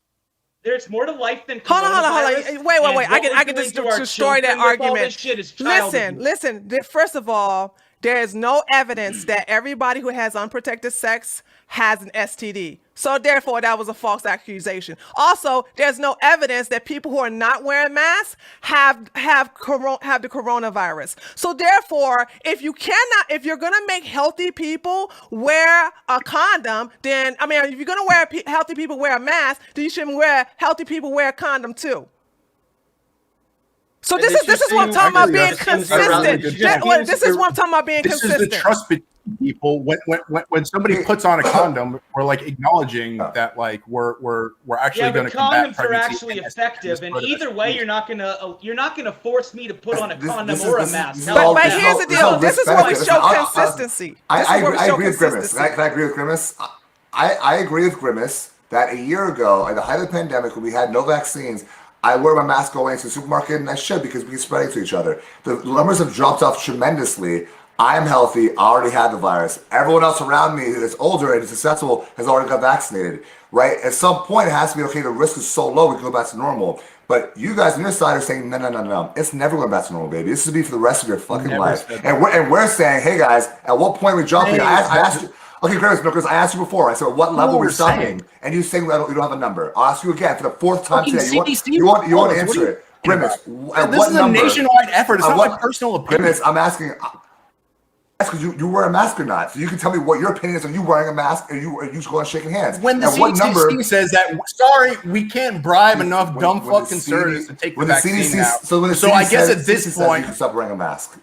The CDC, whatever they says. Right, whatever they say, you listen to them. When daddy government tells you, I'm not saying I listen to them like there's some authority on my life. I take their advice as being real, and that we use that as like America as the source of our information, since we fucking pay for it with our tax dollars to act accordingly during a pandemic to make sure that we mitigate as much possible damage from the virus. That's the reason. There is a psychosis that is. Wait, real quick. There's a psychosis that's overtaken maybe 50%, 40% of the country, where they're fully, it's a death cult where they'll be 40% they'll be fully vaccinated and they'll be riding a bike with no shirt on, but a mask on and a face visor. I see it all the time. It is a death cult. It's true.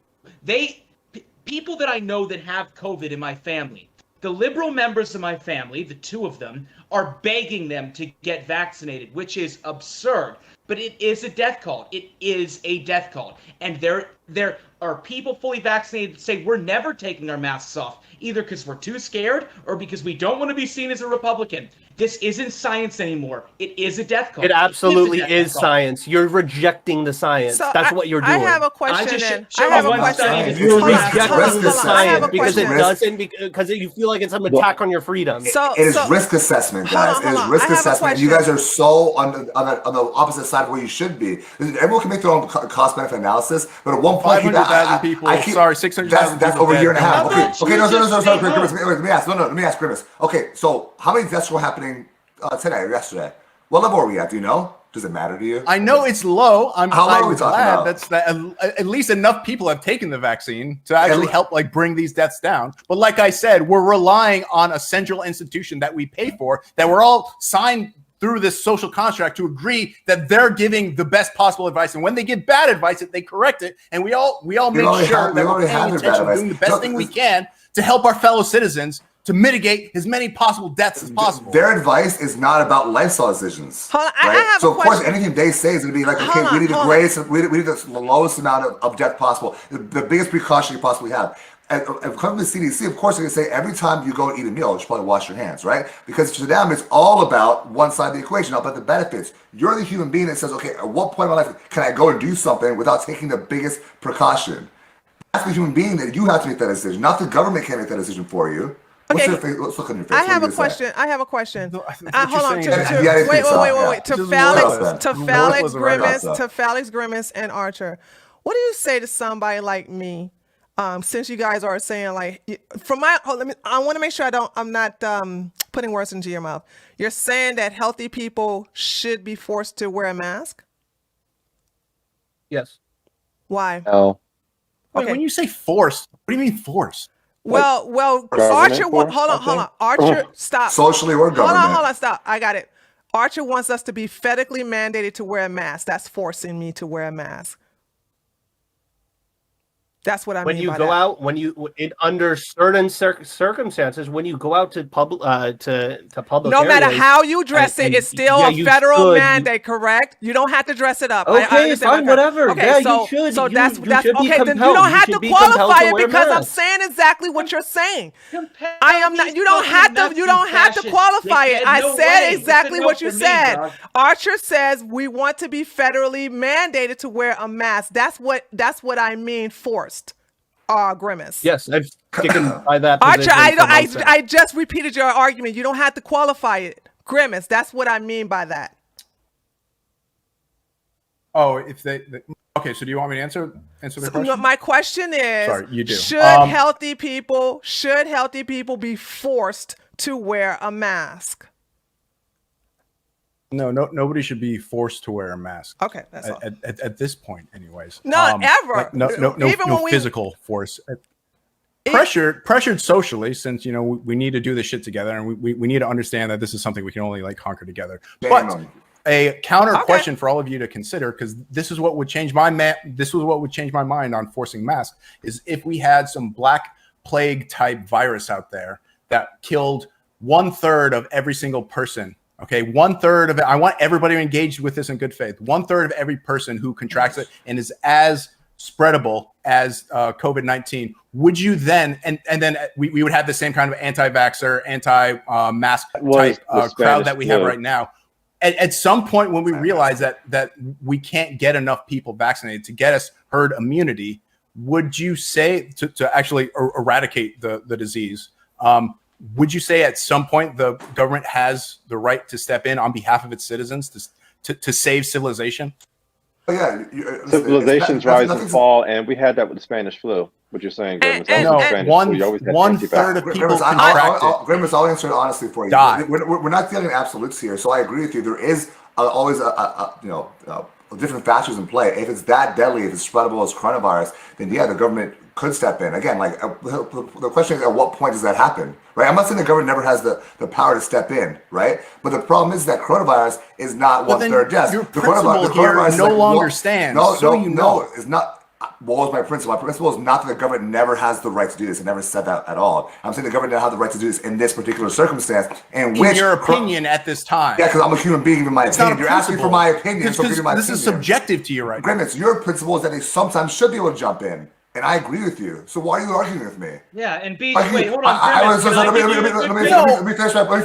I'm acknowledging that you're agreeing with me. I'm acknowledging that you're agreeing with me. This whole time, I've been saying it's on a spectrum, and you are way to one side of it. And I'm saying, no, there could be a dividing line, but it's not a coronavirus where for healthy people, for young healthy people, it's like 1 out of 10,000 people would die.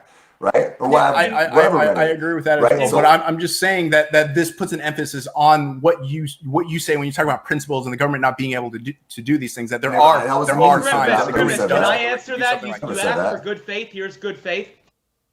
If there was a deadly disease and the whole population, or even a large portion, not something like COVID, which if you're 72 and under, you have a 99.99997% survival rate. Sure, of course. I mean, that's a public health crisis. But right now, we're at like 15 deaths a day right now, and it's plummeting even from that. So, no, now you guys look.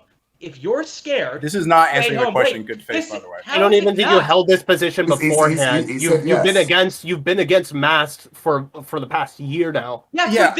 You can't then. I have already agreed with you. I have already agreed with you at this death rate. Archer, the hypothetical is the government should not force it. In this case, the hypothetical is if masks were effective and the Black Deaths were 1/3 killing. That's the hypothetical we're dealing with. Were you guys for the masks back months a year ago? No. Okay, so then why? That's okay. So I get called disingenuous, but then that's a genuine point to take, dude. This is bullshit. What's disingenuous? Yeah, how are they disingenuous? How are they? No, Archer. How are they disingenuous? They answered your question. Unlike you, they answered your question directly. They didn't go, "Oh, this is the wrong framing." They answered your question directly, unlike what you do. You don't answer it. You accuse somebody of misframing you. We didn't say, well, I even try to clarify your questions. But what I'm saying is, for a it's a little dirty. I mean, this is a little dirty, but whatever. Fuck it. There is absolutely zero science right now that proves masks work. All the science goes against it. So if you showed me science that me wearing a mask actually saved lives, I would consider it. But if you're talking about right now, currently, especially for a disease that even beforehand was almost negligible if you weren't diabetic, obese, or elderly, then no, I would not force that on the population. There are a lot of people that are more damaged by masks, especially our children. What we've done so far with our children, especially in poor and minority groups who have no access to computers most of the time, no access to private school, no access to any of these things. And then even the affluent kids are forced to wear masks outside, even though they're not spreaders, and they have almost 0% chance of dying. No, suck my dick. Fuck you. If I could jump in, what I don't like is this whole entire idea that you said like a year ago, what would be the case? Well, guess what? A year ago, we had different information. I don't know if people really fully realize this, but conservatives were the first people to jump on coronavirus. Back in February of 2020, before Democrats even cared at all, I stocked up on food. I was seeing these videos coming out of China that are probably propaganda, but I didn't know anything. I was like, okay, shoot, this virus is come over here. Trump was the one that's going to ban flights. Democrats are the ones partying. They know we can have our China festivals, whatever. We were the ones concerned about it. And as evidence starts coming out more and more, we go, oh, it's actually affecting the elderly. It's actually affecting the sick. It's actually not as deadly as we thought. Then we started changing our opinions. The problem is we started changing our opinions based on evidence, and then you guys started changing your opinion based on what the government tells you. Bingo. And you should have learned a long time ago that it's not what every government likes. You just gaslit us, and you just built a fucking straw man. No, it's not. Well, the straw man. It's what Witnesses told me the CDC tells me to do. Like, mask off, and you do. What's the scientific method? Wait. What's the scientific method? What is the scientific method? Explain to me the process. You form a hypothesis, then you experiment, then you get to a conclusion, you test it, and then you come to your scientific conclusion. Okay, so how is the CDC and Dr. Fauci not done that? Fucking first grade biology, you dummy. Archer, we already have emails. Archer, we already have emails coming from Fauci saying one Archer thing had a about saying follow-up something else question. publicly. He was engaging in a live questioning. Guys, like 9 months ago, question. listen, we were talking about this like 9 months ago together, and Grimace was like, "Oh no, like the government didn't say not to wear a mask," and no, the government has changed their minds. Right, we talked this 9 months ago. They've been changing their minds for a long time now and keeping stuff from us on purpose. They've admitted they're lying, and at some point, your credibility gets lost. Just like the WHO, credibility is completely lost. Thankfully, Democrats are starting to understand that. We've understood this for months now. Let's say years. It's probably about a year now, right? So your faith in government has hindered you from actually seeing the evidence that we've been seeing. That's true. Well, where is okay? You go for Grimace. So like we've proven that we've been able to flatten the curve at different times when people socially distance. You know what flatten? No. There's nothing. No. Let him finish. Let Grimace finish. Let Grimace. He's already proven. I disagree with proven that. Not causal. Hold on. Grimace, go ahead, finish. No, like yeah, we have plenty of evidence that all these things that when we actually engage. Let him finish. I'm so mad right now. Yeah, so we had evidence that when we were socially distancing, putting on our mask and like engaging in this the best that we could when we actually were trying to flatten the curve so we didn't overwhelm our hospitals. If you guys remember, it's not about the death rate of the virus, it's the fact we didn't want to overwhelm our healthcare system. But you guys completely forgotten about that. No, we were there for that, and Trump sent over ships to New York to help out. They were needed. Do you remember that? And we were down. Yeah, I do, because we flattened the curve. 2 weeks we'll do we didn't flatten the curve then. My issue is this: like you can't assume that mass and social distancing flattened the curve, especially because the biggest peak was actually in January of this year. And so like you can't act like mass social distancing was really big last fall. 5 more minutes on this topic, and then we're going to do closing arguments. During the holidays. Because people want what? Yeah, sure. Finally. Against CDC guidelines, everybody went and traveled. Everybody got on flights to visit their families, which I understand. No one's on flights but this is the airlines have been cheap as hell. No one's been flying. What are you talking about? People been on flights. Have you been trying to book a flight recently? What does the price of flights matter at all right now? I'm saying people went and visited their families during these times. That's why I said they have not, because you get all these open seats on flights. How are you so dense right now? I'm disagreeing with your premise. You said everyone's going on flights. Not true. Not true. There was a spike in airline traffic during this time because there was a demand for people to travel from place to place because nobody's forcing anyone to do this. So we already said, Grimace, the government's already told us there's been no evidence that coronavirus has been spread through the airlines and through flights. So I don't know what you're talking about. Yeah, because you're dumb. When I say that they're traveling places, they're traveling to their different families and congregating for holidays like Thanksgiving and New Year's Eve and Christmas. Sorry. Do you understand that?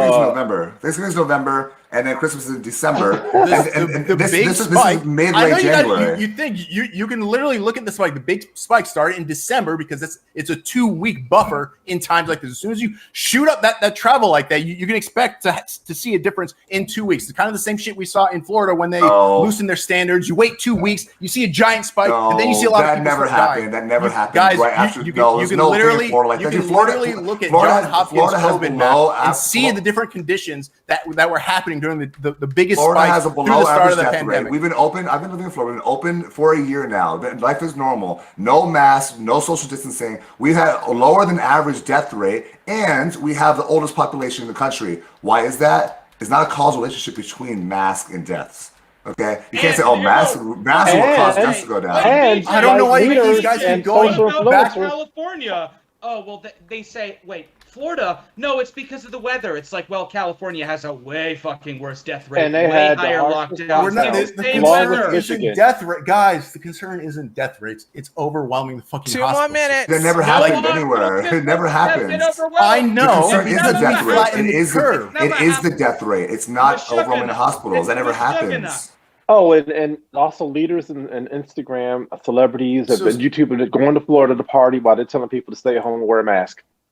Florida, I agree. Yeah, that's bullshit. Whatever. People should not be violating these CDC rules, just like everybody else on this panel. I'm sure.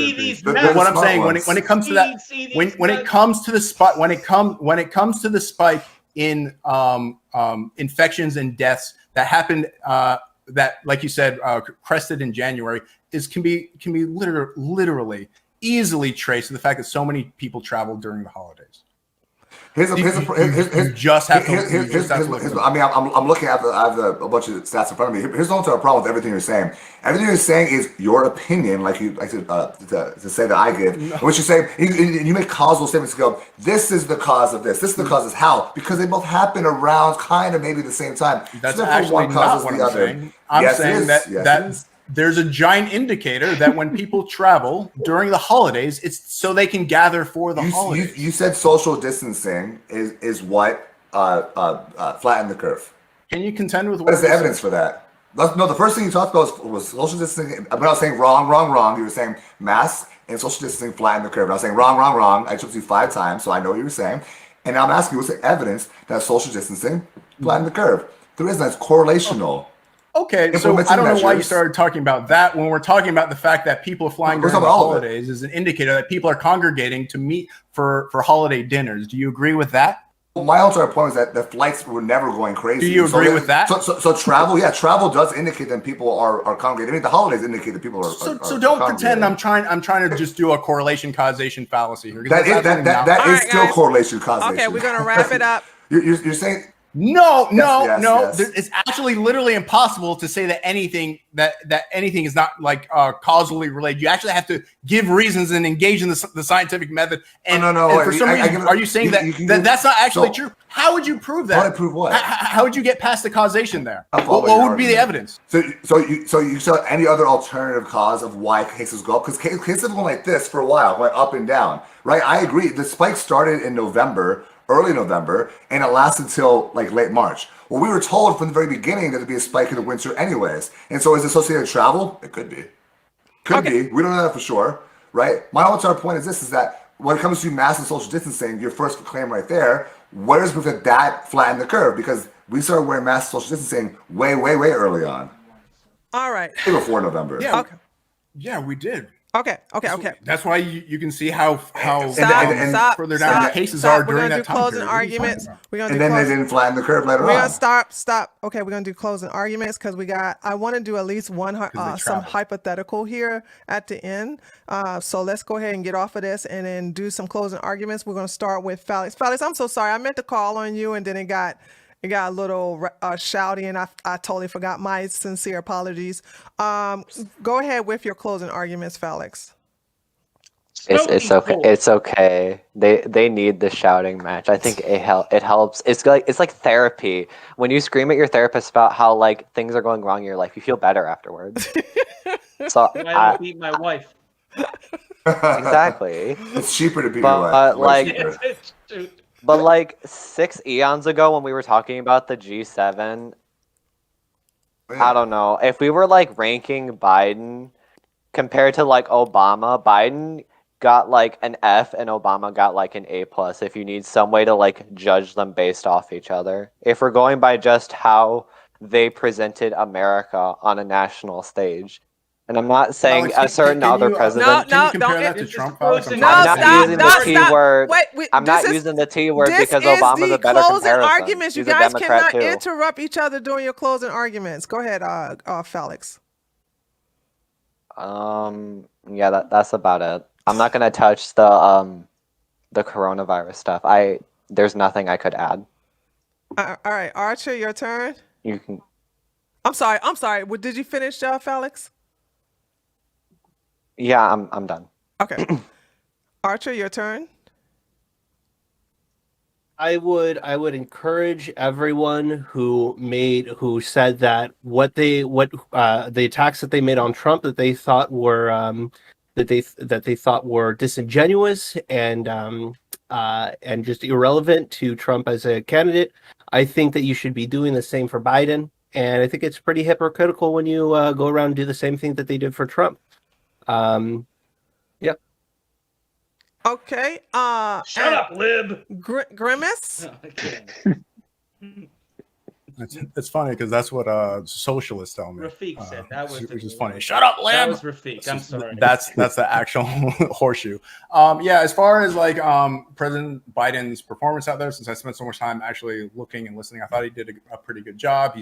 he spoke well, and he spoke well not just of us. He didn't just speak well of Americans. He also spoke well of our allies, and was there to reinforce these agreements we have for a shared defense, and also at different moments rallied us for the upcoming, I shouldn't say upcoming, the ongoing escalating economic fight with China, which was also really good to hear from him. We were dealing with him putting sanctions on Russia and Putin after been mistreated in jail. That was also like pretty good.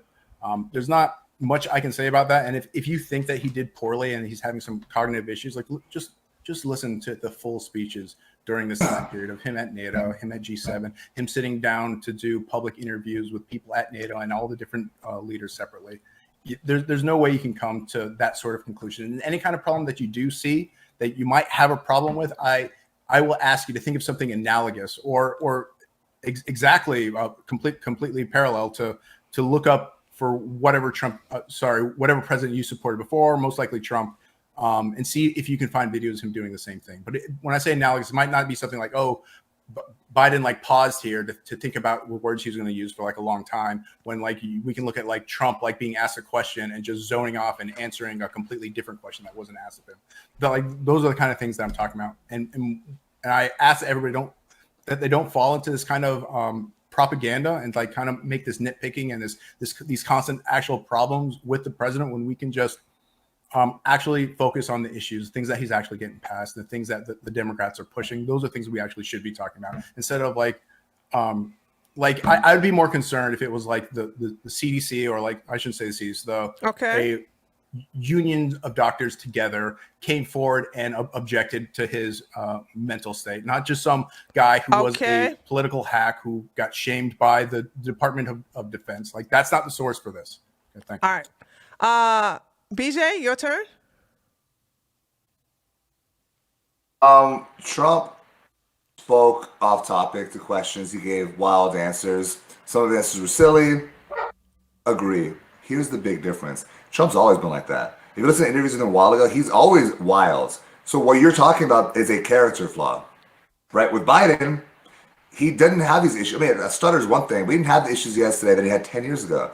Definitely didn't have it 20 years or 30 years ago. We could track his cognitive decline through the decades. You can just put it on a timeline. You can watch it, right? When he speaks now, like a point I made at the very beginning, yeah, I mean, he can sometimes make sentences, then sometimes he goes off and makes really big blunders, whatever. But when he's making those sentences, he's not the strong commanding force he used to be. He is a shell of his former self.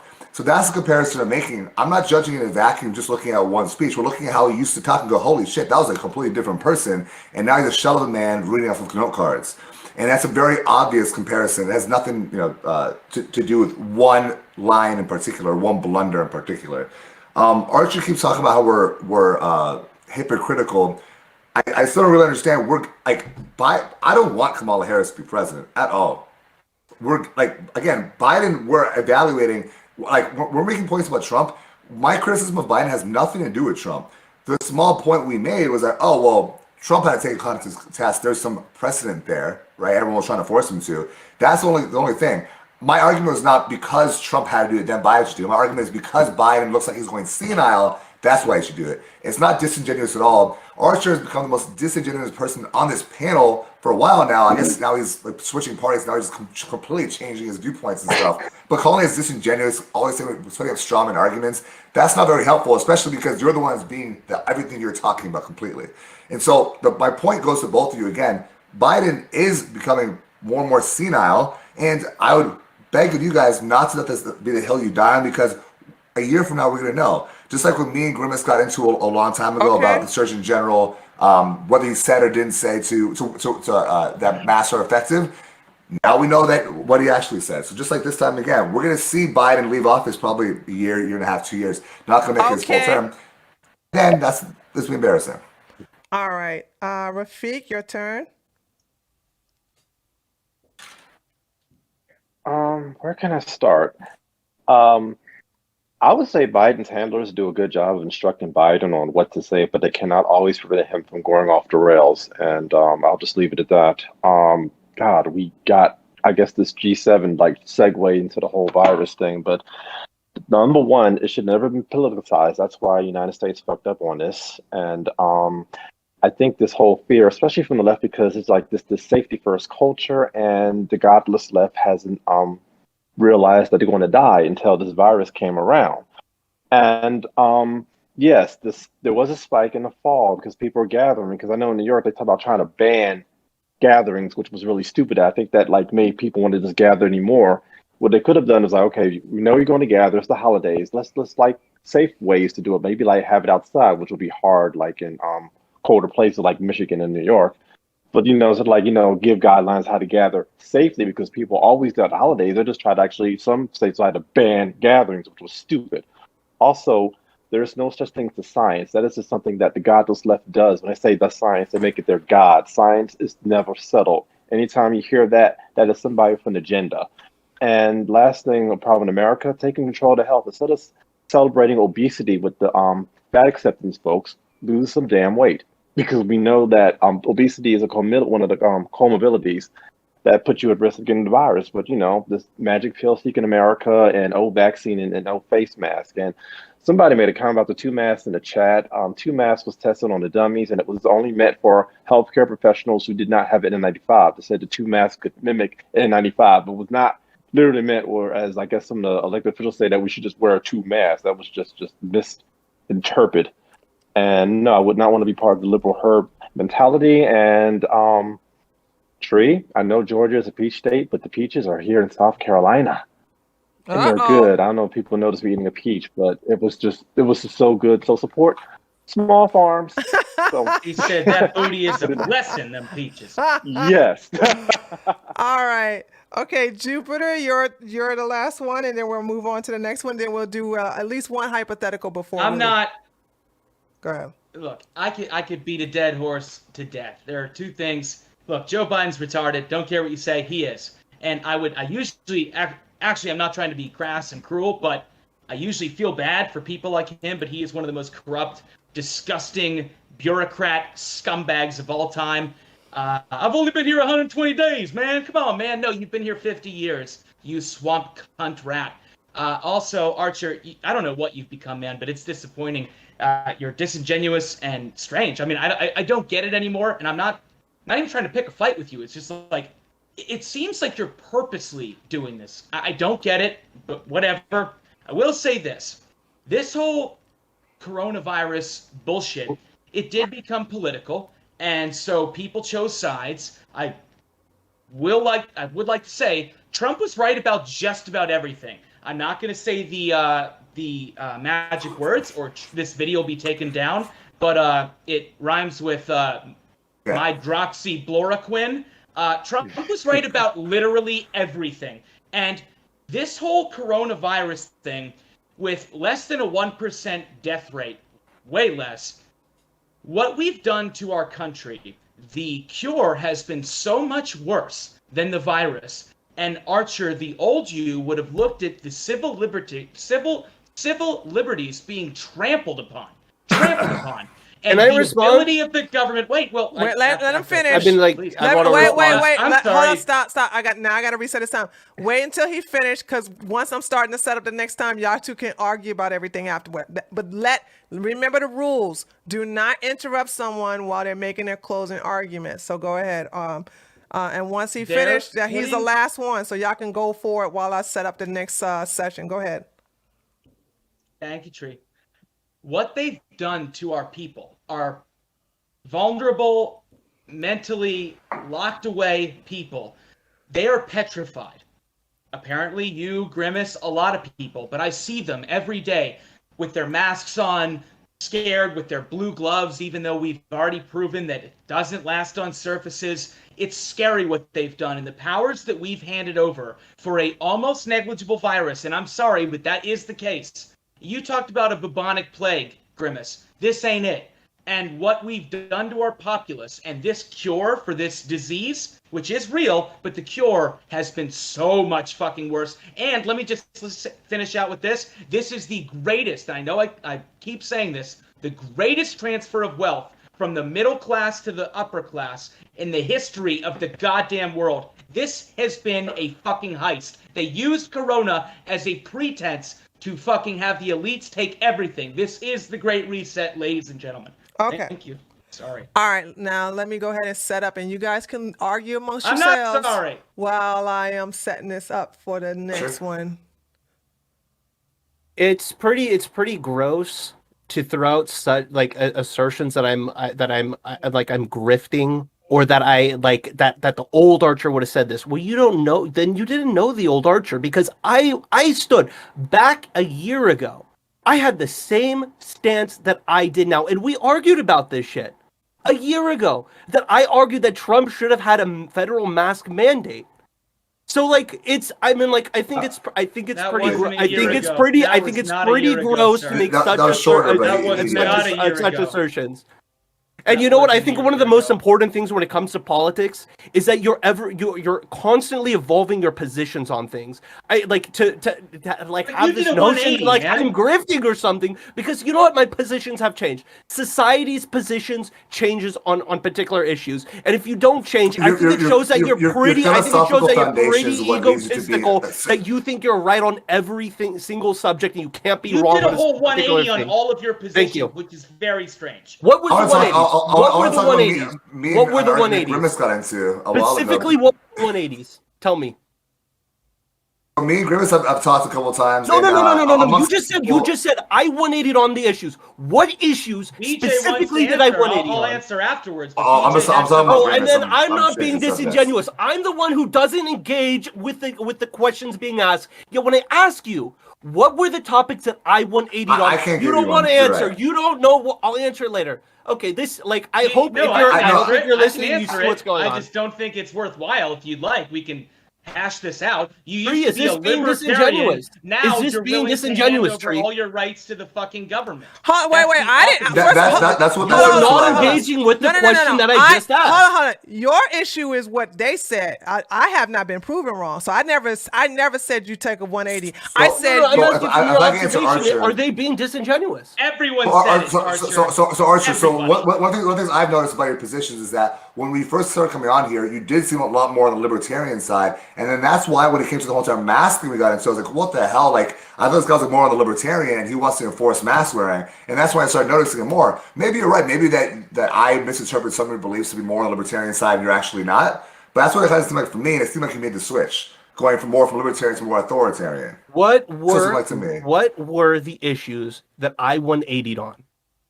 I just said it's a really philosophical issue. Jupiter made the claim. Jupiter made the claim. What were the issues that I 180'd on? I said that you've made a 180. No. What are the issues? What are the issues I 180'd on? Wait, hold on, because I don't want to waste everyone's time. I'll give it to you.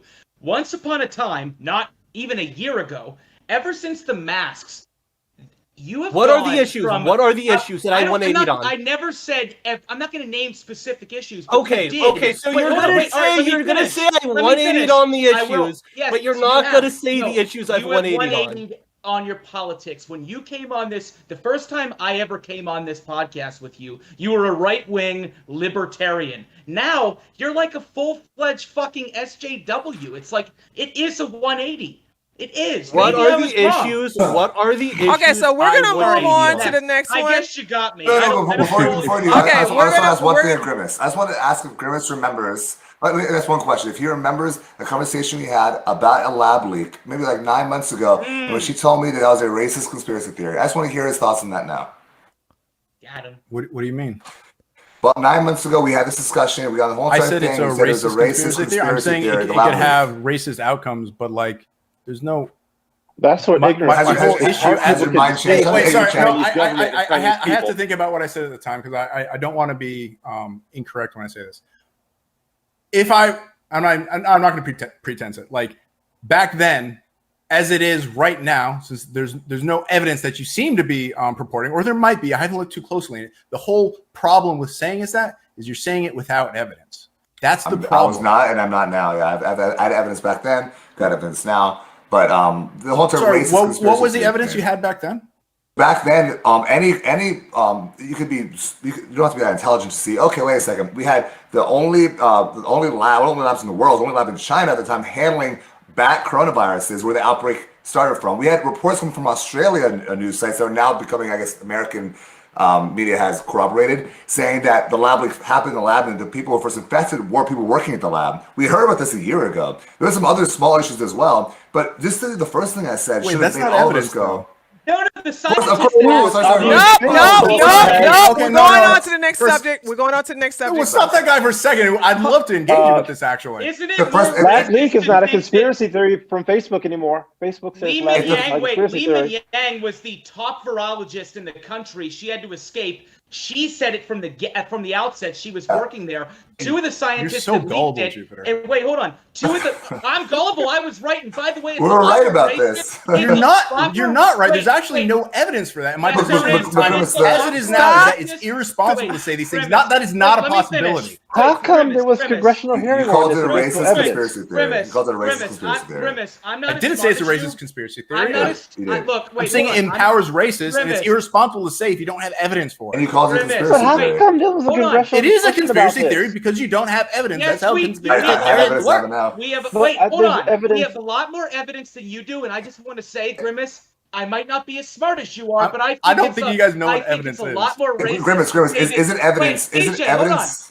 Grimace, wait. Nobody's talking to you, Hold Jupiter. on. Who even allowed you to talk Grimace, right now? Shut the fuck up. It's a lot more racist. Don't to say give us that the QAnon spiel It's again. a Let's lot all more listen to it. racist to say that Chinese people eat fucking bats and pangolins. Okay, than stop. it is to fucking have a lab leak. Okay, listen. One last point. The evidence he asked for is just that one simple point. Not the where the lab being there. It's that the people who were first infected in the lab got infected back in October. Right? That report came out by Australian media, and we knew about it. That is evidence, don't you think, Grimace? If it was like 4 people in that lab got infected by coronavirus back in October of 2019, that be evidence?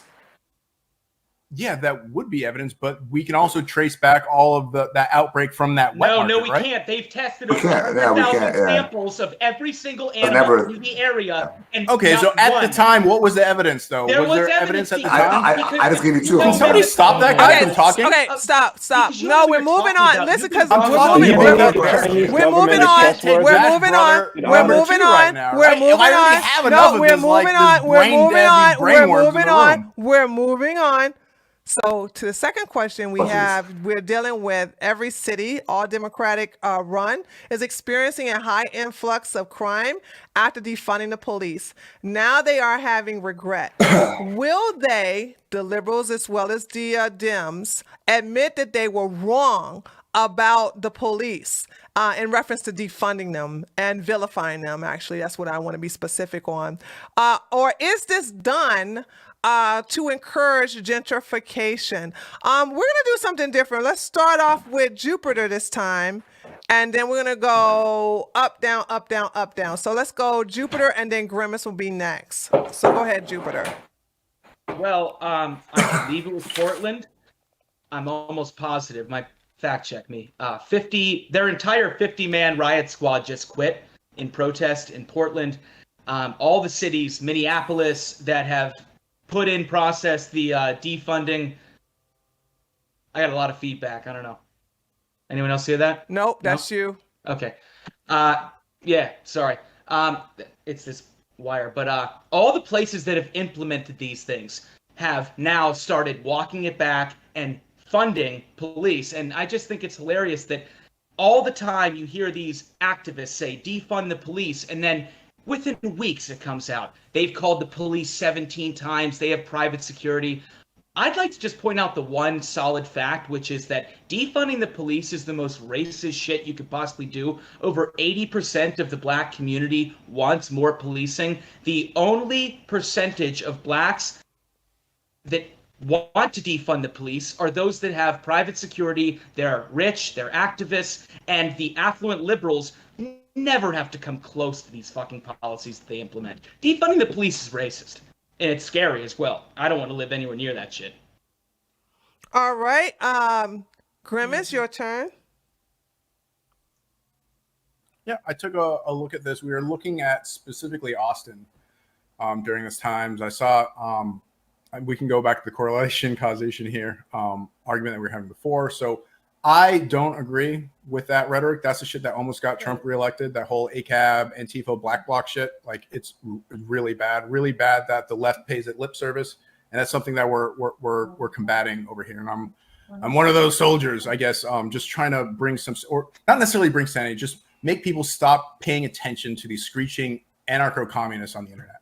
So when we look at Austin, Texas, we can see a spike this year in crime, obviously. But if we want to tie it to the fact that they defunded the police and that's the reason that this crime spike happened, you'll have to account for the fact that crime rates are always spiking up and down all over time. And this spike, from what I've seen, isn't any different from what we've seen between like 2014 and 2017. And I think there was like another time before that, there was also a similar spike like that. And then it goes back down, it goes back up. You have to show me that this is, and I'll believe you if you show this, there's something unique about this spike that we can tie directly to the defunding of the police department. And there could be like a lot of other factors going on here that you have to think about. Austin is a liberal city who's getting more and more liberal. It has a higher budget for its social programs.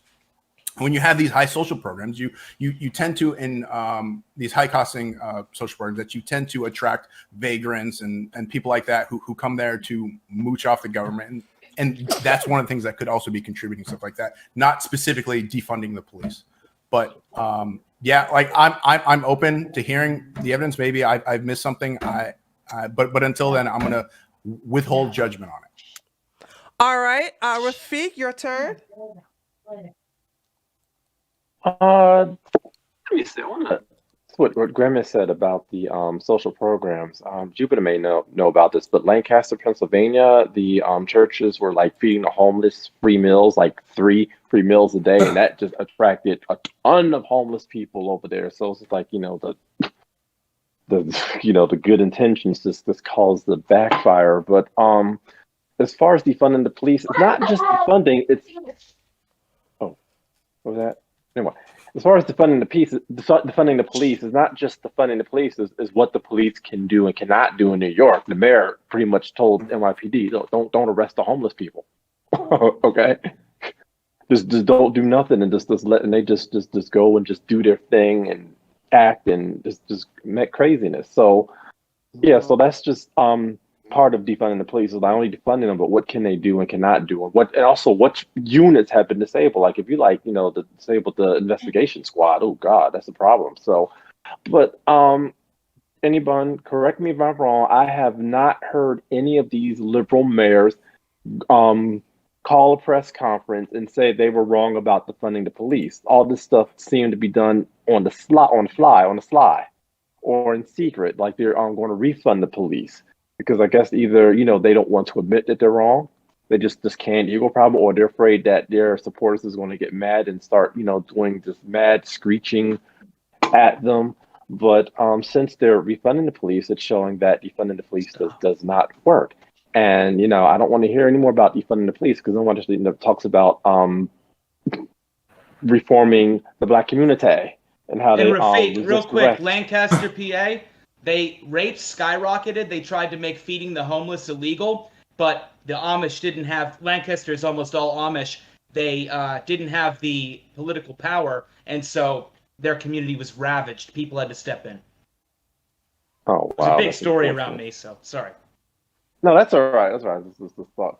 What Grimace said about, with those social programs, because sometimes, they could have good intentions, but lead to a disastrous result. And that's what defund the police has had. Is just like a surge in crime. It's like the criminals feel okay, they're empowered, they're emboldened. Okay. So, yes, this is hurt. I would just love for these liberal leaders to just go and admit, but I know they're not because they're in denial. But they're going to refunding the police on the slide because it's hurting them personally. Okay. Because that's when they only cares and affects them. Sorry. Okay. Felix. I'm done. It's like that saying, the road to hell is paved with good intentions. All this time when they say defund the police, I'm sorry. where I'm else are you going to divert Oh my that God! money to? Stop, Felix. I am so sorry. Archer. Of course. Sorry. I mean, he could just keep going. No. I'm sorry. I could just go last. No. Go ahead, Archer. Okay, so I'm not for defunding the police at all. If anything, you would want to give the police more money. If you want better policing. So it's always been my position on it. Before someone says I'm 180. When it comes to the correlation between all democratic cities defunding well, if you're saying all democratic cities have defunded their police departments, I do not believe that's true. Not all did, and that correlation between that and defunding, you'd have to show me the evidence. I didn't have any evidence on the question, so I don't know what to do. And I don't know what to do with that claim. And in addition to the last part, which is they're committing some sort of gentrification. Again, I don't see any evidence that Democrats are maliciously trying to gentrify certain cities. So if you provide me the evidence, I'll change my opinion. But that might be a 180. So I don't know. Yep. Okay, and BJ, and then Felix will be the last one. Go ahead, BJ. So to what Grimace was talking before, I think that when it comes to data, you can kind of manipulate it any way you want. I think that what happened is that the crime wave has been happening most dramatically is in big cities. And so if you go and take a national average and you look at crime rate increase, it's not going to be as pronounced as it would be if you look in the big cities. And so you might be able to spin it as, oh, we saw an increase like this back in 2013, 2014. For what I saw is that in individual cities, like we haven't seen an increase like this since like the early 2000s in terms of magnitude. And so either way, we could all agree that it's increasing. To the point we were talking before about causal relationships, it's really hard to prove what is the cause. Defund the police movement, is that the cause? Well, you bring up an interesting point with social programs because, yeah, if you're interested in more social programs that got to bring around vagrants to come around, well, vagrants more likely to commit crimes than on the statute. I'd imagine the people that could be another cause. There could also be multiple causes. But I think that when we're talking about defunding the police, going to what Archer said, it's not like these. First, let me say, like I appreciate what Grimace said because it really is this small radical portion of the liberal base that the rest of the Democratic Party probably hates because they're the ones pushing these awful slogans that are designed to fail, right? Defund the police, and then other Democrats go, okay, no, actually, what they meant was this. Well, so that's because they rely on Twitter so much, that's what they get for that. But going to Archer's point, it's not really about necessarily defunding the police. This movement in general created animosity towards the police and created a lack of respect for police. Going to what Rafiq said, it's not necessarily even by defunding them, it's about what the police are allowed to do. We've seen the videos of people, of cops not chasing after criminals. We've seen the videos in Chicago of girls twerking on cop cars and cops like, please get off my cop car, right? Once you lose respect for the police, then of course you're not going to be trusting. That's why we're seeing people going to, a different kind of a separation, going into Walgreens and stealing as much as possible, right? And so the defund the police movement as a whole, I think, did cause an increase in violence, increase in other crimes, but not necessarily because police departments were defunded. I mean, I don't know if any ones were actually were defunded. I think Portland might have been for a bit. Yeah, Minneapolis. So I don't think it's less about that. It's like the message in general demoralized cops, made cops quit. And if I was a cop and I was being persecuted, and anything you do is going to be seen as a hate crime, then of course I would be going to bad areas and arresting people. And if the police are not in the areas, then of course you're going to see an increase in crime. So I think the movement definitely did cause the spike in crimes, not necessarily because of the defund part. All right, and Felix?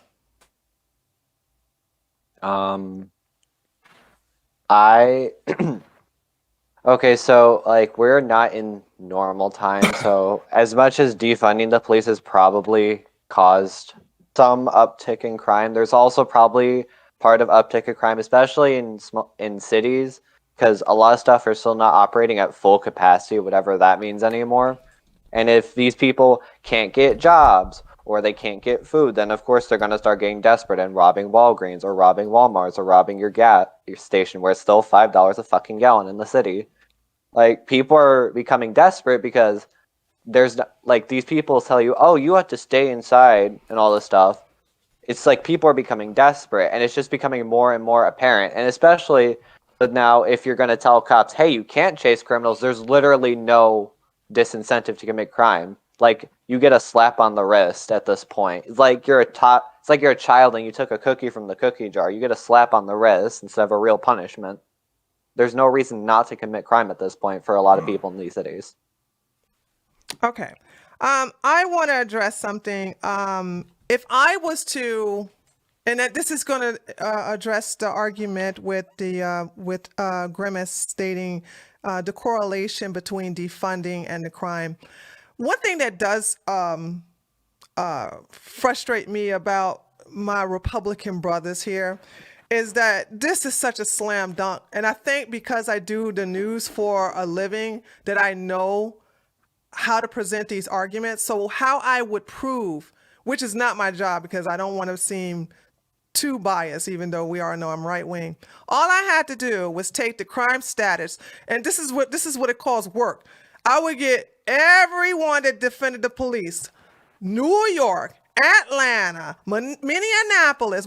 I would go every city, and I would take the crime stats from 2019, maybe if I want to flex 2018, and then I would take it to the point where they defunded the police in 2020, and then I would show how crime, which if you was to actually do the research, has been fucking gangbusters right afterwards. And then I would actually come to the point where they're now saying, oh shit, we need to fund the police. Because if you look, let's look at New York alone. New York alone is crazy to where we're seeing stuff we never saw before, where we're seeing straight up guys walking up to people, men who are walking their kids. This is the third video I saw, and they start shooting these people in broad daylight. We don't even want to talk about the black on Asian crime also happening in broad daylight. We can go on and on and on and on and on. I would actually go to those statistics. Now, it's easy to prove, but you got to do the homework, which they don't do. You guys don't do that. So I'll you know what? Grimace won this one because you guys can't show the correlation because you're not doing homework. Oh, okay. Now I'm going to argue with you now. Because here's the thing. I'm going to defend Grimace over here. But when it comes to there is a correlation, I'm actually on Grimace side. I say Grimace won. Grimace won that one. Grimace has won because you guys can't show the correlation. I'm going to explain why his argument. I'm going to explain why his argument has weight. Let me finish my thought. Here's the whole entire thing, right? Here's why it's so hard to actually prove is because there's not really a control group here. We can't look at Republican-run big cities; they don't really exist. And so you don't have a comparison to New York, Chicago, LA that we can say, oh, what are the people who didn't have this kind of like the city government that was going on these paths that didn't disincentivize their costs? We don't really have that, so we can't say, oh, look at this group, right? I agree that there is some sort of relationship, but there could be multiple causes. What Alex said about coronavirus, people being cooped up, what Grimmett said about social programs, those could be multiple causes. But I mean, to the point where, yeah, crime has gone crazy. I mean, there's no doubt about that. And the big cities, just maybe not nationally. We're not talking about Republican cities. We're talking about no. The argument is not Republican cities.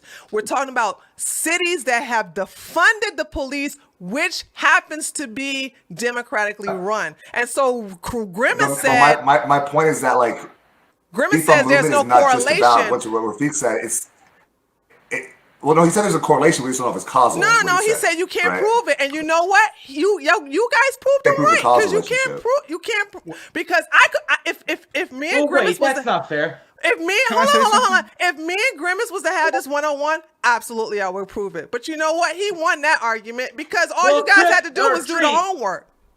Tree, let me go after Grimace. After Grimace, let me go. Okay, go ahead. Give me a chance. Go ahead. Oh, sorry. Yeah. Oh, no.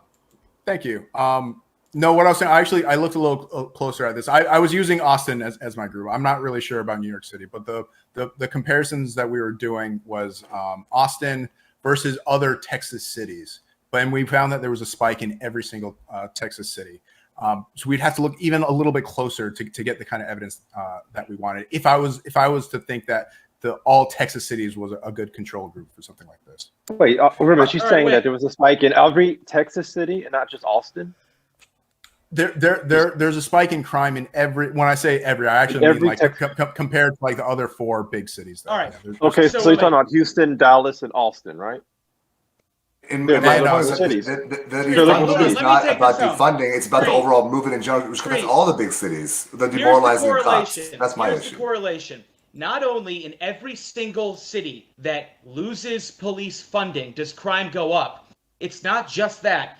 It's the statistics you're not seeing because every dime you pull out of police forces, what also ends up happening is the actual crime statistics, we can't keep as good of records. We can't search out these crimes. So it's not just that it happens to be that every time you defund the police, crime goes up. It's also that crime goes up even more than that. We just don't know about it. On top of that, though, if you want poorly trained officers and poorly uniformed officers and poorly equipped officers to be out on the street, you're going to have more people dead, not just officers, other people, because poorly trained officers and poorly equipped officers kill people more often. It's a fact. But in every single city that defunds their police department or by dint of losing money, loses police funding, crime goes up exponentially every time.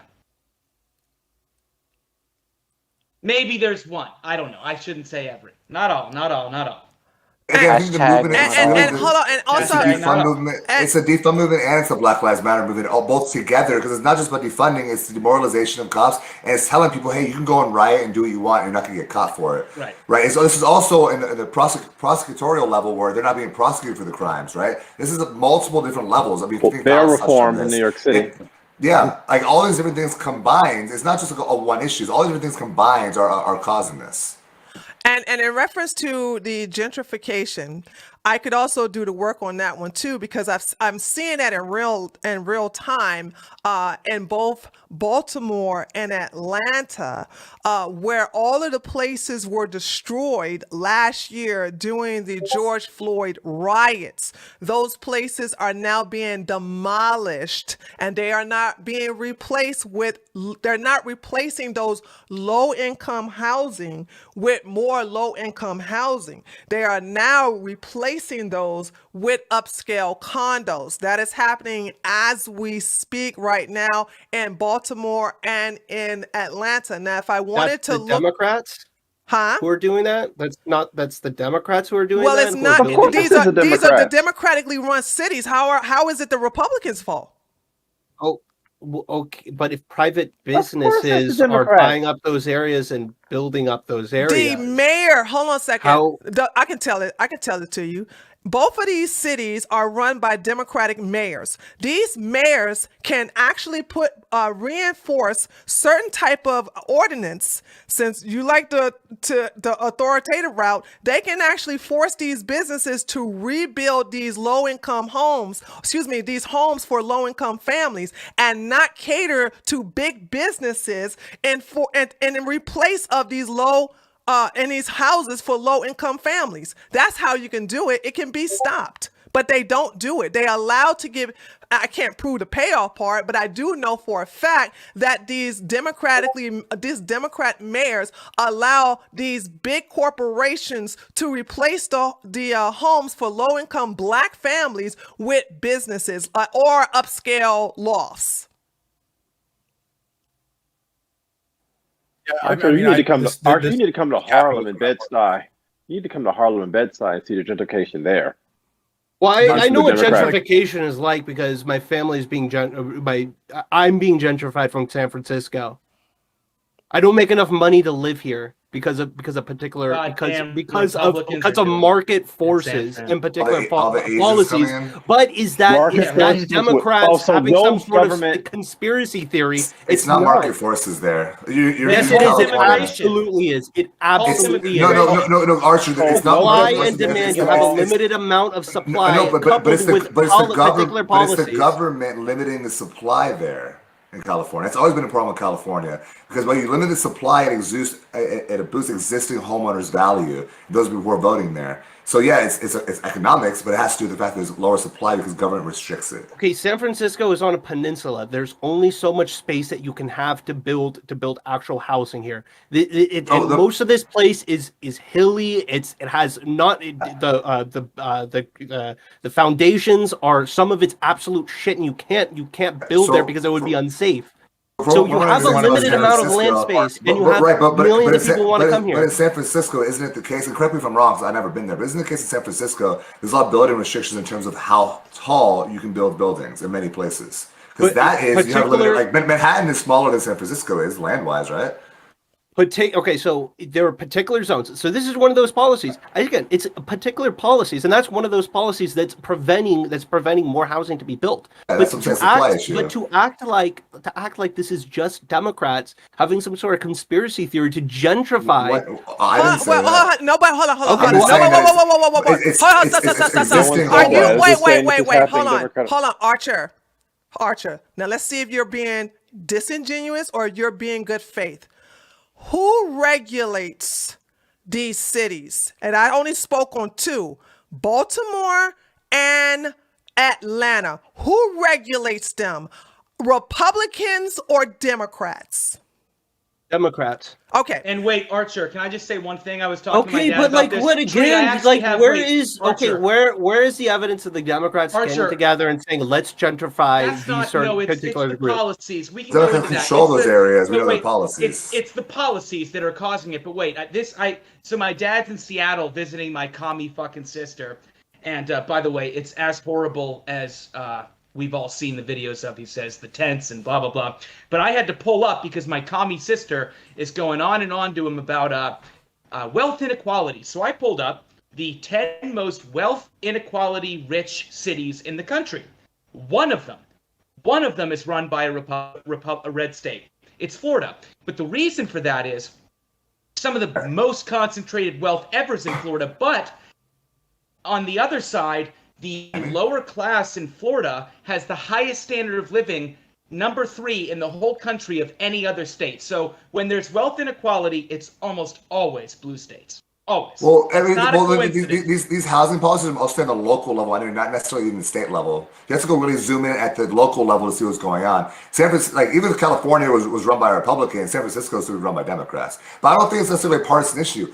Every single, like this happens in all areas where you have the people who own lands in the area, who their house values will go up if the city restricts other houses from being built. It's in your, as a homeowner, it's in your best interest for your city to do that. It's not if you're a renter. If you're a renter, it's a bad thing. What else is a good thing? Okay. Just a couple things. The whole thing we talk about wealth inequality like this when it comes to cities is because rich people live in cities, and that's fine. And the whole reason there seems to be such a bunch of wealth inequality that these blue states, because blue states usually have social programs that we were talking about before that attracts vagrants and people who are just trying to live off the government's dime. But like it's like a good or bad thing. This is just an explanation to help explain why the different people are going to these places. But when it comes to Seattle and specifically, you have to realize that Bill Gates and Jeffrey Bezos live here. So I'm not sure the number that you're looking to. I'm sure that's not just like they're really rich. There's like this is fucking ultra rich. But we're talking about medians though when they're talking about that. So I don't know if they really even count. Average or if you're talking medians, then that's not the case. But I will say, as somebody who lives in Seattle who's a software developer, there's definitely a big spread there. But when we think about housing and like governments like enacting policies for the people who live there already, because that's what people who elected them in the office in the first place to keep these rules in place to say keep your view of the bay because that's the reason you bought the house in the first place. It wouldn't be fair to them, or I should say fair to them. They elect people to protect their investments like that, and that definitely just naturally happens. I would actually, Grimace, I challenge that. I mean, I get Seattle, Bezos, Gates, fine, but it's across the board blue states. But I challenge you in this: wealth inequality is a really stupid term. I have wealth inequality with a lot of people, including Jeff Bezos, but I live a very good life. Wealth inequality doesn't mean anything. It just means that there is a gap between my finances and the upper rung. It's how the lower class lives.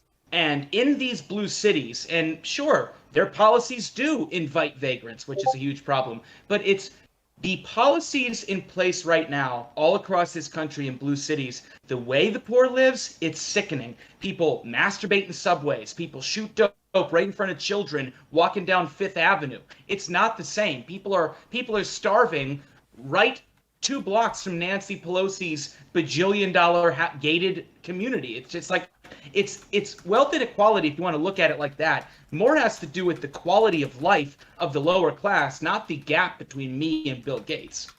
Yeah, but those people you're talking about right now, those are just people who are mentally unwell, right? We're not talking about like yeah. You're making a diagnosis. Grimace, you're making a diagnosis. You should not make a diagnosis. Do that.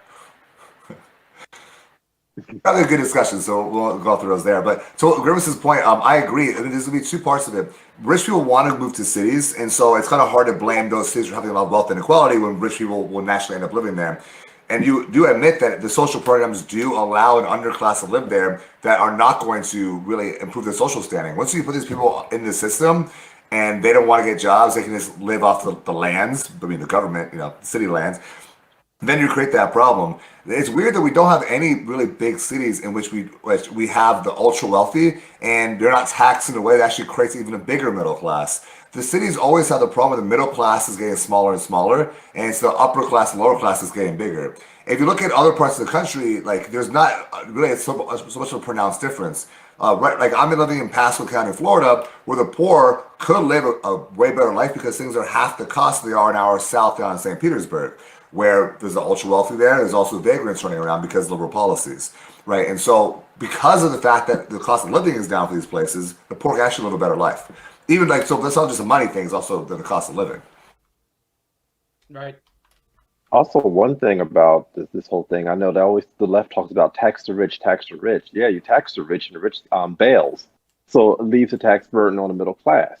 And then some of them bail. So guess who bears the burden? The lower middle class and the poor. You can get away with it in California where it's so freaking nice to live there with the weather. But then when you tax them and then you also let like vagrants, rob people and shoot up next to them, then it becomes a little too much.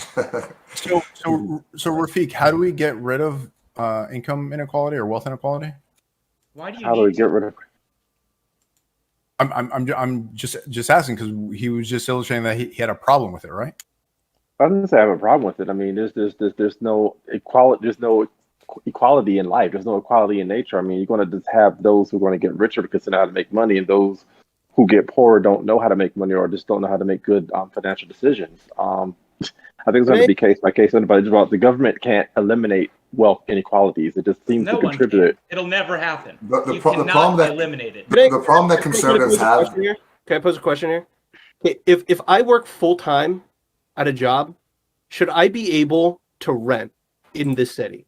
Do you think that's just a societal goal? If you work full time, you should be able to live in this. You're not entitled to it, but it should be the city's goal. Yeah, the city should have a goal of lowering the cost of that. But you shouldn't be entitled to it. No, you might be able to. So you don't think it would be a good thing that if you have people who work. Wait, guys, wait. No, it's not fair. So I'll answer the question. I'll answer the question for you. Here's the issue: is that if you have people who are too poor to live in that city, then they actually need to move. Because what's going to happen is you're going to have a lower supply of labor, and those jobs that pay them to work in convenience stores and all that are going to end up increasing. You just want my city to be gentrified. You want me to be gentrified out of San Francisco. When you gentrified, because I don't make enough money. I don't make enough. I make $32,000 a year. I cannot afford rent here. Wow, really? You want me to be gentrified? You want me to be gentrified out of my city?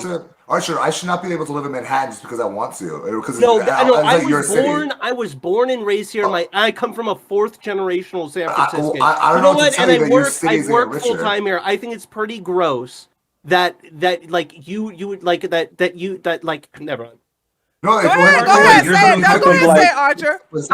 You're not entitled. I mean, it's like we wonder. Like you wonder why millennials and Gen Zers can grow up the way that they do. They grow up to be communists because you know what?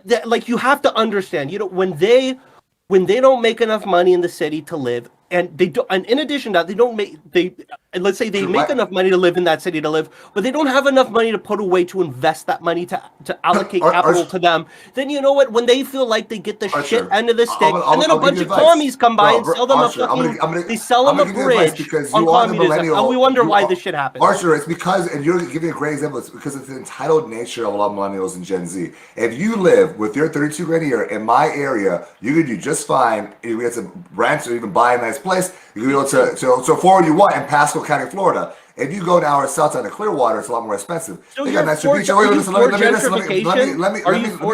Let me explain. And so down in our south, it's a nicer place to live, and you got to pay more for it. That's up to you. You shouldn't be entitled to live in a certain place. When you're talking about gentrification, you're talking about kicking poor people out. No, it's naturally going to price them out at a very nice place, and we're not entitled to live in the nicest place possible, right? Again, I live in Pasco County. Gentrification. Gentrification. What's your definition of that? I said, is that pricing people out, poor people out of the market? Yes. Going to particular communities. It's not a good thing. Who goes into the communities? Hold on. Wait. In your area, in your area, no one's going in there and kicking you out. Prices are naturally going up, so you can't afford it, right? You're not entitled to live in every place you want. Again, you can live where I'm living right now, but you're too entitled not to live in nice California. I don't have Well, beaches near because me. my family lives here. My family's been here has been here for generations. You know, I'd like to live in the city Whose responsibility is it for you to pay for where my that family sounds is. really nice, but Is it Archer, other but people in you the city's can't afford responsibility it. for you? And wait, hold on. But you're talking about like do you like when poor people get thrown out of their homes? No. And I also don't like wealth inequality. I also don't think that everyone, I also know for a fact by human nature and by markets that it can never be that everyone's going to be on an equal footing financially or in any aspect.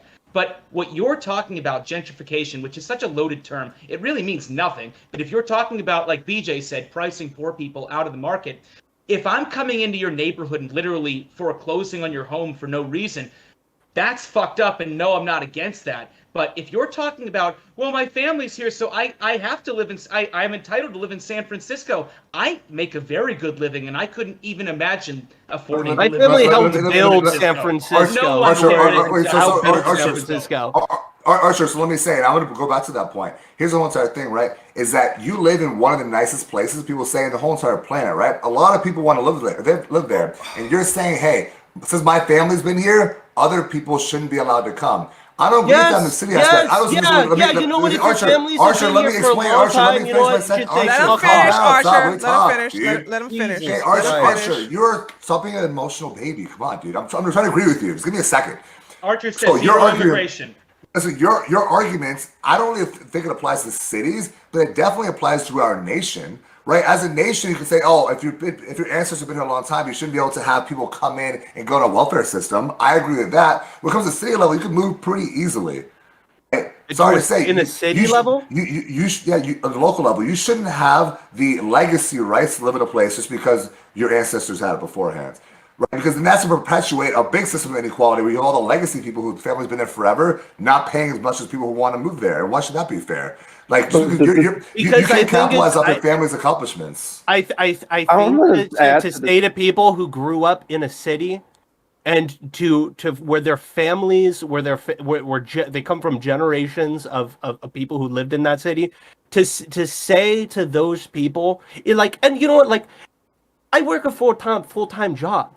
It's like there should be a bare minimum. I'm not asking for the fucking Ritz Carlton. I'm asking for a shitty apartment that, like, you know what, Rafik and then Grimace. Rafik and then Grimace. Go ahead, Jupiter. Big BJ, but I want Rafik because Rafik was talked over. I was just gonna say Archer, and then but Grimace like, after when that. you're talking, like, it just makes me feel like you're talking about maybe some wealth redistribution. When you say, I'm like, okay, we need to find a way to increase the wages there to be able to take away the people who are or not allow immigration into there. That's taking down like lower paying jobs. Be able to increase the wages. Also, we need to build more there to increase the supply of housing. Right? That's what I hear when you're talking. I just don't want it to get to the level where, like, okay, I shouldn't be priced out, so therefore I should be given money by the other people in my area. Because I don't know what your solution is. That's what it sounds like you're talking about. All right, Rafik and then Grimace. Hold on, let Rafik and then Grimace and then Archer, you can respond to that. Go ahead, Rafik. Yeah, I'm surprised they don't have some type of like housing set aside, because like New York City, like when there's like new property build, there's a rule that they have to have set like a certain portion of it to be like low cost housing. And of course, like with that, it's like you guarantee people to get something affordable, but the catch is you might have to wait a year for it. But Archer, if you have generations of family there, I'm sure somebody, if I have to own the property, actually brought it before, like with Sky High, can hopefully pass it on to you when they depart. Okay, so that is true. Like, my family owns properties here, but like you have to realize, like, that's not liquid. Like it's not liquid cash. Like, I can't. It's like, if like I can't live here because I don't have liquid cash that I can use to pay. Like, I could use to pay for rent. So yeah, that's the thing with land. It's not liquid cash, but it's still valuable in the long run. Yeah, but again, it's all about the liquidity. It's all about the liquidity. If I can't pay for it right now, then like I can't. I won't be. Go ahead, Grimace. Archer, I'm going to try and steelman you. Yeah. Archer, I'm going to try and steelman you here in a second, but I agree with Big Bad Bear Jew for the most part, and I'm just letting you know. I think you touched on this before. Like, this is the same kind of argument I make when I talk about immigration, which I know you realize that you're treading really close to that. I don't know how far. I don't want to derail the conversation. So the whole idea that somebody should be entitled to live somewhere, I think is very un-American. That's like the opposite of what we think America is supposed to be, because when we think of America, we think of people fleeing Europe, coming to start a new life here and being able to go and do whatever they want, whenever they want. And just because you're there doesn't mean you're entitled to that in any kind of way, because you can always go somewhere else and make something better for yourself. But when I think about that, I was trying to think of a situation where this would be unmistakably bad. Like this is maybe something I'm gonna like post to everybody, especially that we all recognize that wealth inequality is growing. There are reasons why wealth inequality, obviously it has to exist to some point, but there might be a point where it becomes too much. We might have to address it. Might be in a situation like this, where like every single of these beautiful coastal cities across the world are populated by the ultra rich, living in mansions like everywhere, and then every morning the ultra poor are shipped in from like some outside town on like some light rail to do the service of the city, or to clean streets, to man restaurants, things like that. It seems to me there has to be some sort of problem there, right? And I think that as it is right now, I would say like no, like especially like in San Francisco, just move somewhere. Well, I guess out of California in general, taxes are way too fucking high.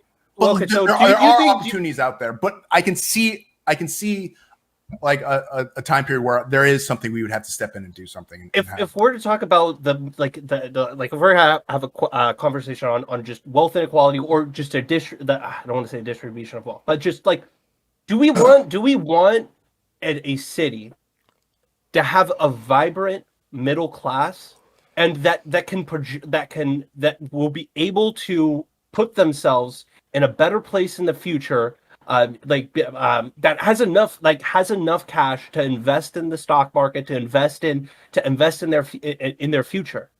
Part of that has to be, right, if San Francisco wants a vibrant middle class, if you're working full time, you should be able to a bare minimum live in that city. Where do you expect people to go when they keep getting priced out by people who have $80,000 salaries working at Google, working at these areas? The issue is this, Archer, we get it. Archer, the whole issue is this: like everyone in the country wants to be in that position. Oh, I would love to. I can go to San Francisco and they could pay me $60,000 and I can work there. It's fucking San Francisco. Everyone wants to. And you think that you're entitled because your family comes from there. When Grimm's talking about immigration, I think that applies to the national level for a couple of reasons. We get into that later. But the local level, why should it? And so you're making an argument about if there could be wealth redistribution, then it would be the case that everyone would want to move to San Francisco. Because who wouldn't want to live in that area? Okay. I'm talking in terms of the weather. I don't. Okay, Felix, go ahead. In terms of the weather. I mean, you know what? I'm entitled because I live here. I work full time. I pay fucking taxes to the state. You know what? If it's entitlement that I want to be able to live in the city. But if I move there and work full time, should I get the same entitlement as you? I'm just saying a bare minimum. So do you if you work full time, then everyone will want to. Then everyone will want to. Everyone will want to. Okay, Felix, go ahead. I want Felix. Hold on, y'all. Let Felix talk. I want Felix to talk. Go ahead, Felix. Felix is always talked over. Go ahead, Felix. First of all, we were very close to getting a very base Grimace moment where he was going to say immigration is bad and we should reduce it to 0, which I was so hoping we'd get the soundbite of. And then second of all, I live... No. It's the exact opposite. I was going for the opposite. Yeah. As a very privileged, not very privileged, I'm not like swimming in cash, cutting myself on my Benjamins while I get up in the morning. But as somebody who's never really had to work for anything in my life, like, I don't know. I always, like, I don't want to go to California. So to me, this is part of my bias. But, like, you could buy literally, like, acres of land out in West Virginia or places like that for $5,000 flat and just build something there. That's as equally as nice as somewhere in San Francisco, but it's just you don't have the insanely high taxes. So, like, you don't have homeless shit on the street either. Yeah, exactly. And That's also, but your family and friends aren't there. All the stuff that you've worked through for your entire life. I get no. Like sometimes you got to make that sacrifice, though. You got to make that sacrifice if you want to better yourself. Sometimes you have to leave. I agree. I got the fuck out of Florida. I'm up here by myself. I know exactly what you're talking about. Where are you right now? Yeah, I'd left with you, but New York City. Sure. Archer, you saying that the fact that your parents are rich enough to live in a rich neighborhood gives you the right to live in that neighborhood. I come from a very middle-class family. That's fine, but they're well off enough to live in that neighborhood. Yes. Not liquid. It's not liquid cash. That's fine, but you're entitled somehow to live there. And also that people coming in that can't afford it, you should also then, by dint of that argument, shouldn't you be for zero immigration? If you believe that if someone's lived somewhere for a long enough time, they should be able to be there no matter what. So what's your argument for any immigration period? Okay, so if what I'm saying is if I want to live here, right? Let's say tomorrow. My grandpa dies and my parents die. I'm left with my house. I would not be able to pay the property tax and be able to live in the city anymore. Archer, and I would be forced to sell. My parents' house where I grew up and that I want to stay, where I would want to stay. I would be told, and you guys think this is totally a fine thing to say to people, because you're too poor to live in this area, move somewhere else, sell your house, move somewhere else. I think that's kind of gross. I don't think you're entitled. So what's the solution? So what's the solution then? Because the property taxes, I don't like high property taxes. Lower property taxes. Okay, I agree. Stop letting every motherfucker come into this city and bid up the prices. Stop, just like stop that. You need to stop the demand of people here until supply equalizes with demand. These are all liberal policies. Stopping the demands is having more homeless people there. That'll stop the demands. And Archer, you said that it's not liquid cash because it's real estate. Once the estate taxes and property taxes take hold when you inherit that house, they'll also take a death tax from you. These are all liberal policies. These have nothing to do with us. I don't agree with them. I never. Yeah, this is one of those issues I've 180'd on because I've always been against these policies. So the policies on the right you agree with are the ones that benefit you. What are you talking about? I always have been, will always be for lowering tax rates. So if you reduce the property taxes and you reduce the amount of social programs there, which will fundamentally alter the city, because that city I'm sure has a huge amount of social programs, right? So you're really talking about turning into a Republican city. And that's what you're advocating for. We need to have Republican-run cities where there's low property taxes. People can live there because there's no restrictions on building. These are all things that I agree with. Based Archer right there. Based Archer. I'm with it. Okay, but dude, I'm not based, okay? All right, because this has always been my positioning, guys. Now Archer's gonna be I agree with you on those policies. I agree with you. It's not all of a sudden. But here's my other issue with what you're saying. You keep saying it's gross, and there's a level of entitlement I don't think that's deserved there. However, but the policies you're advocating for will help out in that, right? Making it more affordable, right? I want San Francisco to become a more affordable place, and I think that it's gross because of not just policies, but the environment of San Francisco. It's on a peninsula. There's only so much limited housing. I know, but you can go up though. That's the problem. You can go up, and there's building restrictions I agree with you. Manhattan goes up. It's the Manhattanization. I agree with you. Just go full circle with this.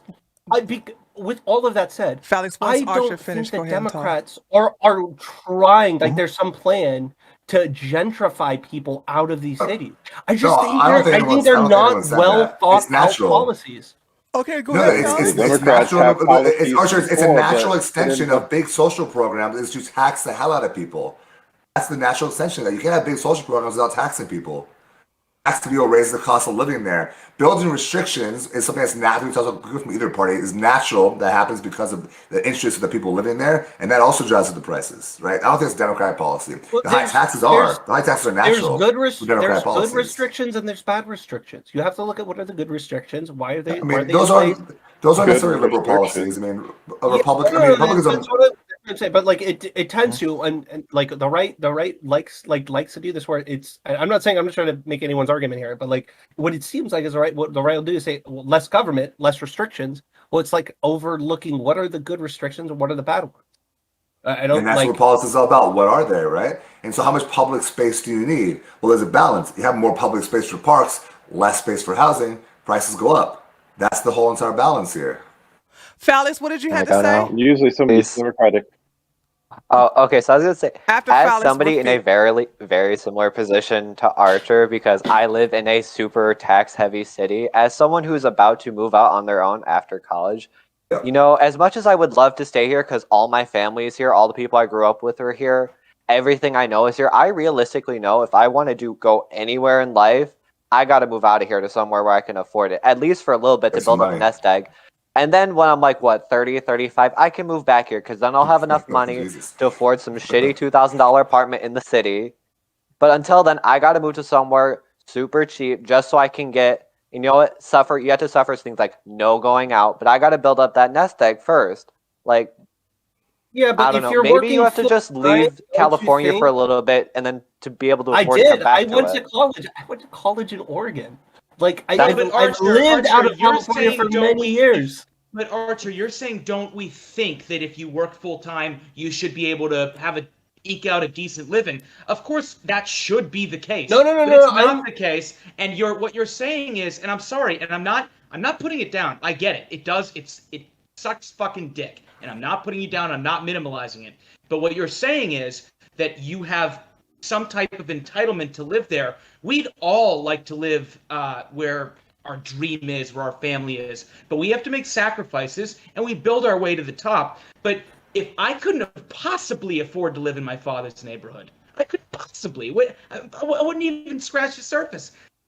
The way we get there is by earning our way to the top, and the way we're hindered by earning our way to the top is through all of the left-wing policies, all of them, between immigration, tax code, property taxes, That all of doesn't it. solve the problem at all. I mean, but the left wing policies, they said they're supposed to help the poor, help the minorities, the downtrodden, end up doing the opposite. Yeah, we get it, guys. So, do you So, guys have like any like actual like proposals, things to Yes, for these deport things all the it's libs. all the left wing's fault?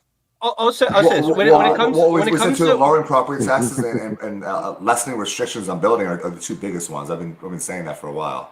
And I think you guys agree with me. It sounds like. Yeah, and I think there are different ways to like you could like the property tax is the hardest one because you have to look at like when people rent out shit, like that's all priced in to the price of rent. Like because the renters, landlord's not go down. Rent will go down when property taxes go down. Yeah. Yeah, because the landlord's not going to rent out their property without a profit, and so you with that decrease. But like you want to make sure that you cut the fat of the programs that just aren't working, and I think you should beef up. You should beef up certain programs that are in the cities. I don't want to like completely defund areas. That's why lowering property taxes is harder because lowering property taxes you have less money for programs, and then these cities are already on a tight budget, right? And you start cutting. Where do you cut? That's the struggle. Right, it's not necessarily. I mean, rent's going to go down if property taxes go down, right?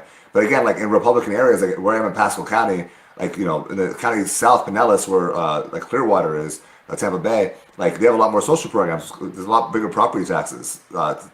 It's just costlier to live there, right? Where I'm living is not as nice. There's no social programs, but it's a different way of life, and it's a Republican area, and there's like barely any property taxes here. That's your decision of where you want to live. I want to. I know for you it's harder because your family's there. I want to throw out one last thing, and then we're gonna get into hypotheticals. So, getting back to defunding the police, we all agree that was a stupid slogan, a stupid campaign, and it actually backfired.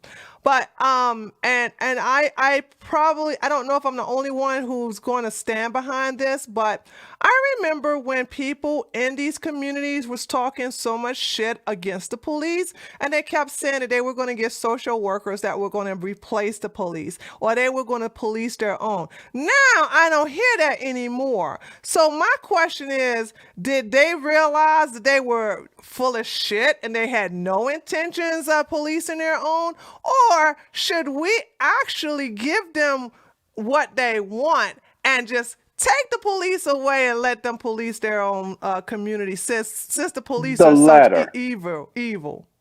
Well, The latter, yes. Just give them what they want. And I think, when social workers getting shot when they actually decide to I be a think social only worker, one. or That somebody was got that only. injured, or She got stabbed. That one woman got stabbed by a mentally deranged guy, and ever since then they give them what stopped they talking want. about it.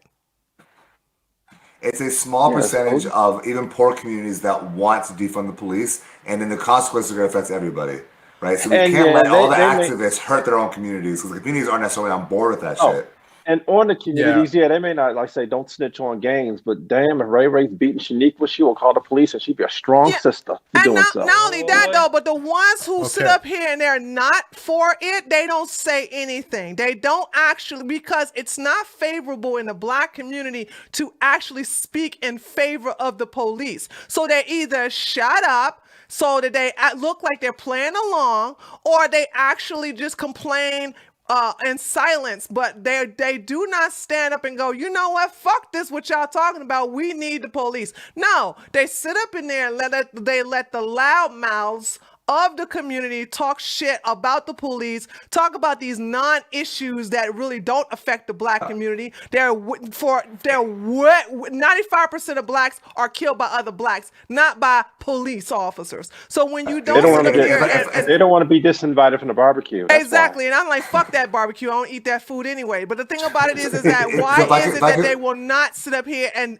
actually support the people that are protecting them from each other? So this goes to a really large point in society now. This is where I think the Democratic Party is kind of losing it, is that people are so afraid to speak out on certain issues that you have a small minority in the Democratic Party can start to push everyone else to go in a certain direction because no one wants to be called racist or sexist, all these different things. This is happening throughout our society. So when it comes to policing, you're defund the police. A lot of people go, oh, that's a horrible idea, but they don't want to speak out about it because they're afraid. Because right now we're living in a society where you can get banned from social media, you can lose your job if you say the wrong thing. It has a chilling effect, so people don't want to speak out. So all the radicals, their beliefs are completely fine. They push it, then everyone else gets chilled. It's not necessarily them being cowards, right? Like if you get put out as a racist on Twitter, you might lose your job over it. So it has really some big financial repercussions as well, social repercussions. All right, let's do closing arguments, and then we'll do one hypothetical, and we'll end for the day. Oh, sorry. Can I just say just Tree, one thing? Yeah, sure. Sorry, sorry because I didn't talk on it. I was trying to get in there for a bit. Go ahead. Yeah, no, just when it comes, no, I lost my train of thought. I'm sorry, I didn't even see you down there. Yeah. Go ahead. I'm sorry. No, it's fine. Continue. I'll think of it. I promise, or maybe not. Who knows? I'm having a tough time. I feel that. Joe Biden moment. So, well, let me ask you. No, I can help you. I can help you get your memory back. So, Oh man, it's back. Okay, go ahead. Oh no, yeah, just the idea that like the left was for this. If you pull Americans, like 80% of them are against that ACAP shit, and like I'm guessing that most of the 20% are just like in denial and will just make excuses for the rhetoric like that. And we think about when we want to say we want to blame all this on the left. I think when the number's so low, we have to like pick out individual people who say that, like the people in these cities who are defending the police in like Austin, things like that. I don't think it's fair to say the left when like we just elected President Biden, who said pretty blatantly that he's not for defunding the police. He's actually for giving the police more money. And then we have a vice president notoriously known as Cop Mom as our she was not very helpful during the riots, like with her bail funds and all that. Both all her staff and her messaging was really bad. Closing arguments. Hold on. Yeah, closing arguments. But I want to say response in that Joe Biden may have said, I think you're right on that one. He have said he's not for. No, actually, I'm gonna just say you are right. But they don't defend the police. I think when he says that, he definitely has defended the police on more than one occasion. Where? On the right, we'd say he doesn't do it strongly enough. I didn't see where he defended the police at all. You're only watching the clips of him stuttering. I reject that. I don't see where he defended it at all. I've heard him talk to reporters, and he's like, "No, that's a bad idea to fund the police." I don't know if remember the I mean, that's just saying. I think it's bad because of funding the police. But it's in closing. I'd love to have a president 10:50. like go hard on it. I need to leave at 11. Okay, well, me look like too. we're just That's going. why. Okay, well, we don't have time for hypothetical, so we might as well go ahead and finish this real quickly. We'll do a hypothetical next time. But y'all, women, you guys are saying because he said he's not for defunding the police, that's him defending the police. Really, is that what you guys are saying? Well, wait. This is against the idea of defunding them. Well, it ain't like the That's what we're saying. We like to be a little is being stronger. honest, Here's the saying thing. that All right, we if we're need the not gonna, police. So Guys, just everyone's search, silent. search for Biden defending. if we're not the going police. to do You'll it, get your wait, hold headlines. on. If we're not going to do it in closing, then I'll say this. Look, they said a lot of shit. They said a lot of shit. Number one, Joe Biden's not running this goddamn country. I don't care what anyone says. Stop it, please. And Kamala Handlers. isn't either. They were implanted Handlers. there. But here's the thing. They have done everything in their actions to undermine the police. They have ignited racial tensions every time there's a police shooting.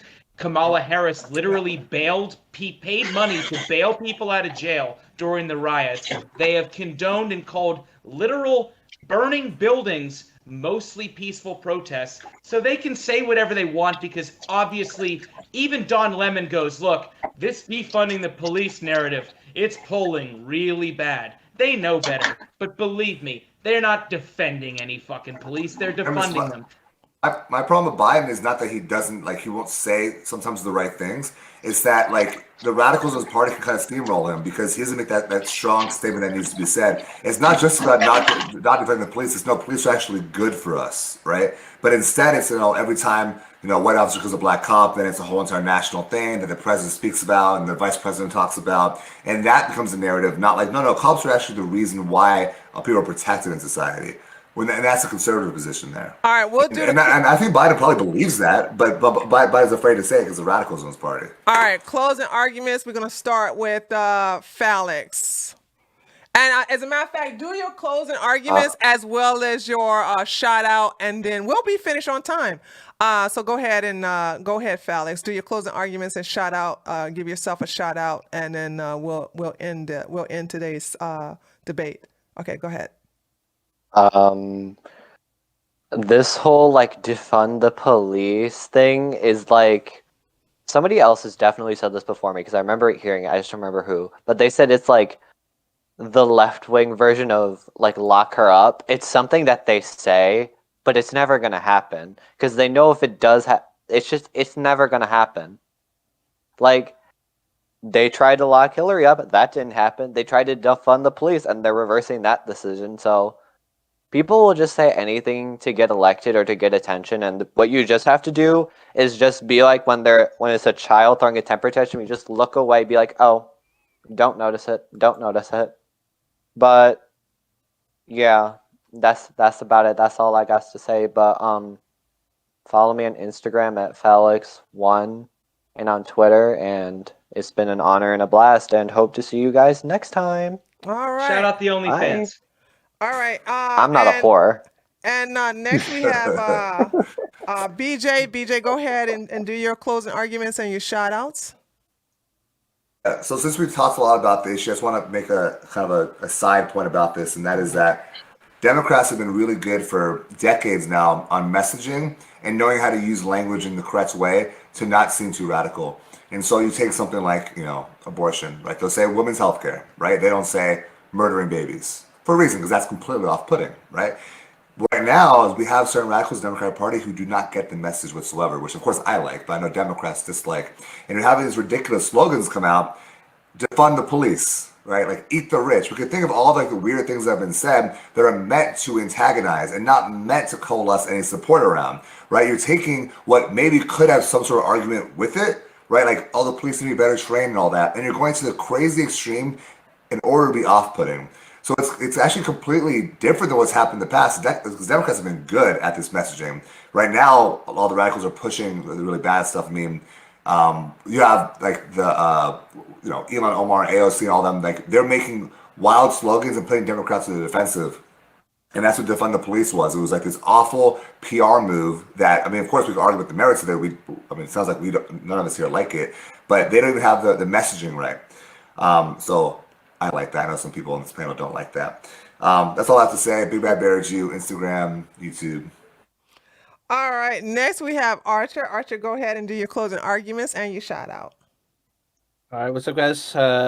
Most disingenuous person here on this panel. Okay, that's my. I think I'm going to be starting the disingenuous party.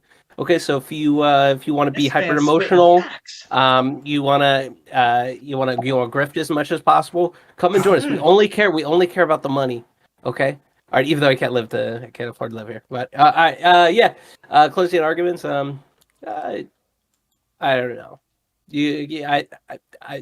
I don't have a perfect position on this issue. I think I want to wait till more facts and evidence come out. And for people who study this far more than I do, make their conclusions and see why they think it is the way it is.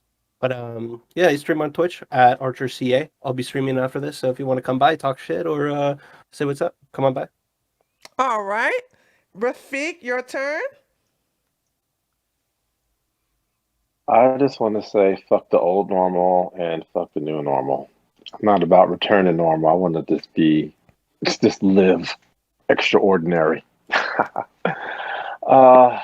Defund the police was a bad idea. I knew it was, and I just decided that people would have to learn the hard way and hope that they learn and not be in denial about it. Big Bad Bear Jew is right about the wording because that the left has used. They call themselves progressive when they're really regressive and whatnot.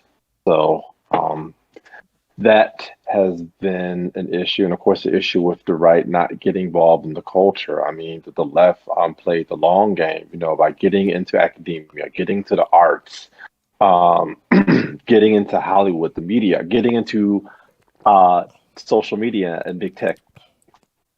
So this is where we're here because of that. So, but defunding the police was stupid, and people just have to learn the hard way. That's the point where I'm at in all of this. And you can find me on Instagram and Twitter at the handle rjennings333. All right. And thanks, Tree. It was a blast being here. Yeah, it's always a blast when you guys come here. I love you all. Grimace, your turn. Yeah. I'm going to ask Jupiter a quick question. You just say the amount. Can you tell me the amount that Kamala Harris donated in your closing? I forgot the number. No fucking clue. $1. It was her staff that was donating. She was suggesting, she was promoting donating it. I don't think she ever donated. Really tweeted different out from what I as just well. heard. She Okay, tweeted out so and put it on you made some crazy claims there. You guys can go in the VOD if you want. I think that's the same thing, pretty much. She tweeted the bail fund out. Okay, I heard your answer. I'm just saying. Don't get angry. I was answering. I'm not being nice. Dare you? I just wanted to make sure I didn't hear you say that that Kamala Harris would donate a bunch of money to bail out protests. I just wanted to make sure that's not what you said. I'm sure if I look at the VOD, that's not what you said. I must have misheard. If not, you'll hear from me next time in the next roundtable. Oh yeah. When we look at he will bring it up. I'm sorry. Go ahead, Grimace. Go ahead. No. It's good. Yeah, ACAB is pretty dumb. Most people don't support it. Most Democrats don't support it. I do get really frustrated when I do see the lip service being paid, kind of like what we're talking about here with Kamala Harris not paying to bail out protesters. But I think from my perspective over here that rift is starting that a rift is forming with we've stopped now that Trump, the actual person who has the most danger toward democracy has been defeated, that we can now concentrate within our party the extreme shit fester and had its fans of hatred flamed over the past 4 years, that people are starting to move further and further away from that. I just hope you guys are doing the same on the Republican side. And if you were to take away anything from me, is I don't think it's a good idea, and it just isn't a good idea to engage in conspiracy theories. Stop your ideas and your opinions at the point where the evidence stops. Stop positing intentions onto people when you could explain these things with incompetency or negligence when those things are most likely to think of yourself as being a rich person in power in some kind of way, and how you think a person like you would operate with other people like you, or maybe people who are just similar to you in some kind of way. You don't fall into this trap of thinking that there's this ruling elite that's manipulating things from the shadow, because you can use that excuse for everything, and it's rotting your brain. And I'm seeing it in real time sometimes on this panel. But thanks again, Tree, for having me, and thanks everybody for shout out your channels. We had a good discussion at different times. But yeah, twitch.tv/outgrimace. Some of you have come over and given me some really good advice and interacted in a pretty positive way. If you guys want to see what a moderate liberal looks like and what they talk about, come on over. I also play video games, or you can follow me on Twitter to either get mad at me or support me in my fight against the anarcho-communists. And last but not least, we have Jupiter. Go ahead, Jupiter. Shout out the chat, the best. I mean, I think I have the best chat on YouTube, but I will say I fucking love your chat. I will say this: equity, progressive, the Dream Act, pro-choice. The Dems are fucking great at marketing. They're great at PR, but like BJ said, they botched this one. They never tell you what they're actually going to do. They dress up this bullshit policy with really flowery language and kindness and feelings, and it always ends in fucking misery and defund the police. It's absurd, but they are doing it. They really are, and they almost never face the consequences. I'd also like to say Trip Sucks isn't feeling well right now. He's in the hospital. Want to give my man a shout out.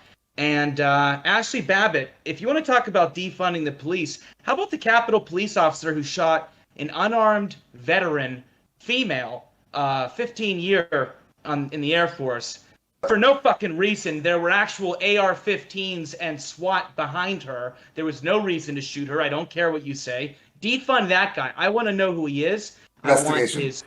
How about an investigation? And how about where are the 1,400 hours of videotape that they're hiding from us? You want to talk about conspiracy theories? And Grimace, you said it's a conspiracy theory that a few elites are ruling everything. No, it isn't. And they're also satanic lizard demon pedophiles. And that's a fact. And that's not a conspiracy. And I am Jupiter, and my heterosexual life mate, who happens to be a homosexual, our cat's gay, could not make it tonight, but we have a great YouTube channel.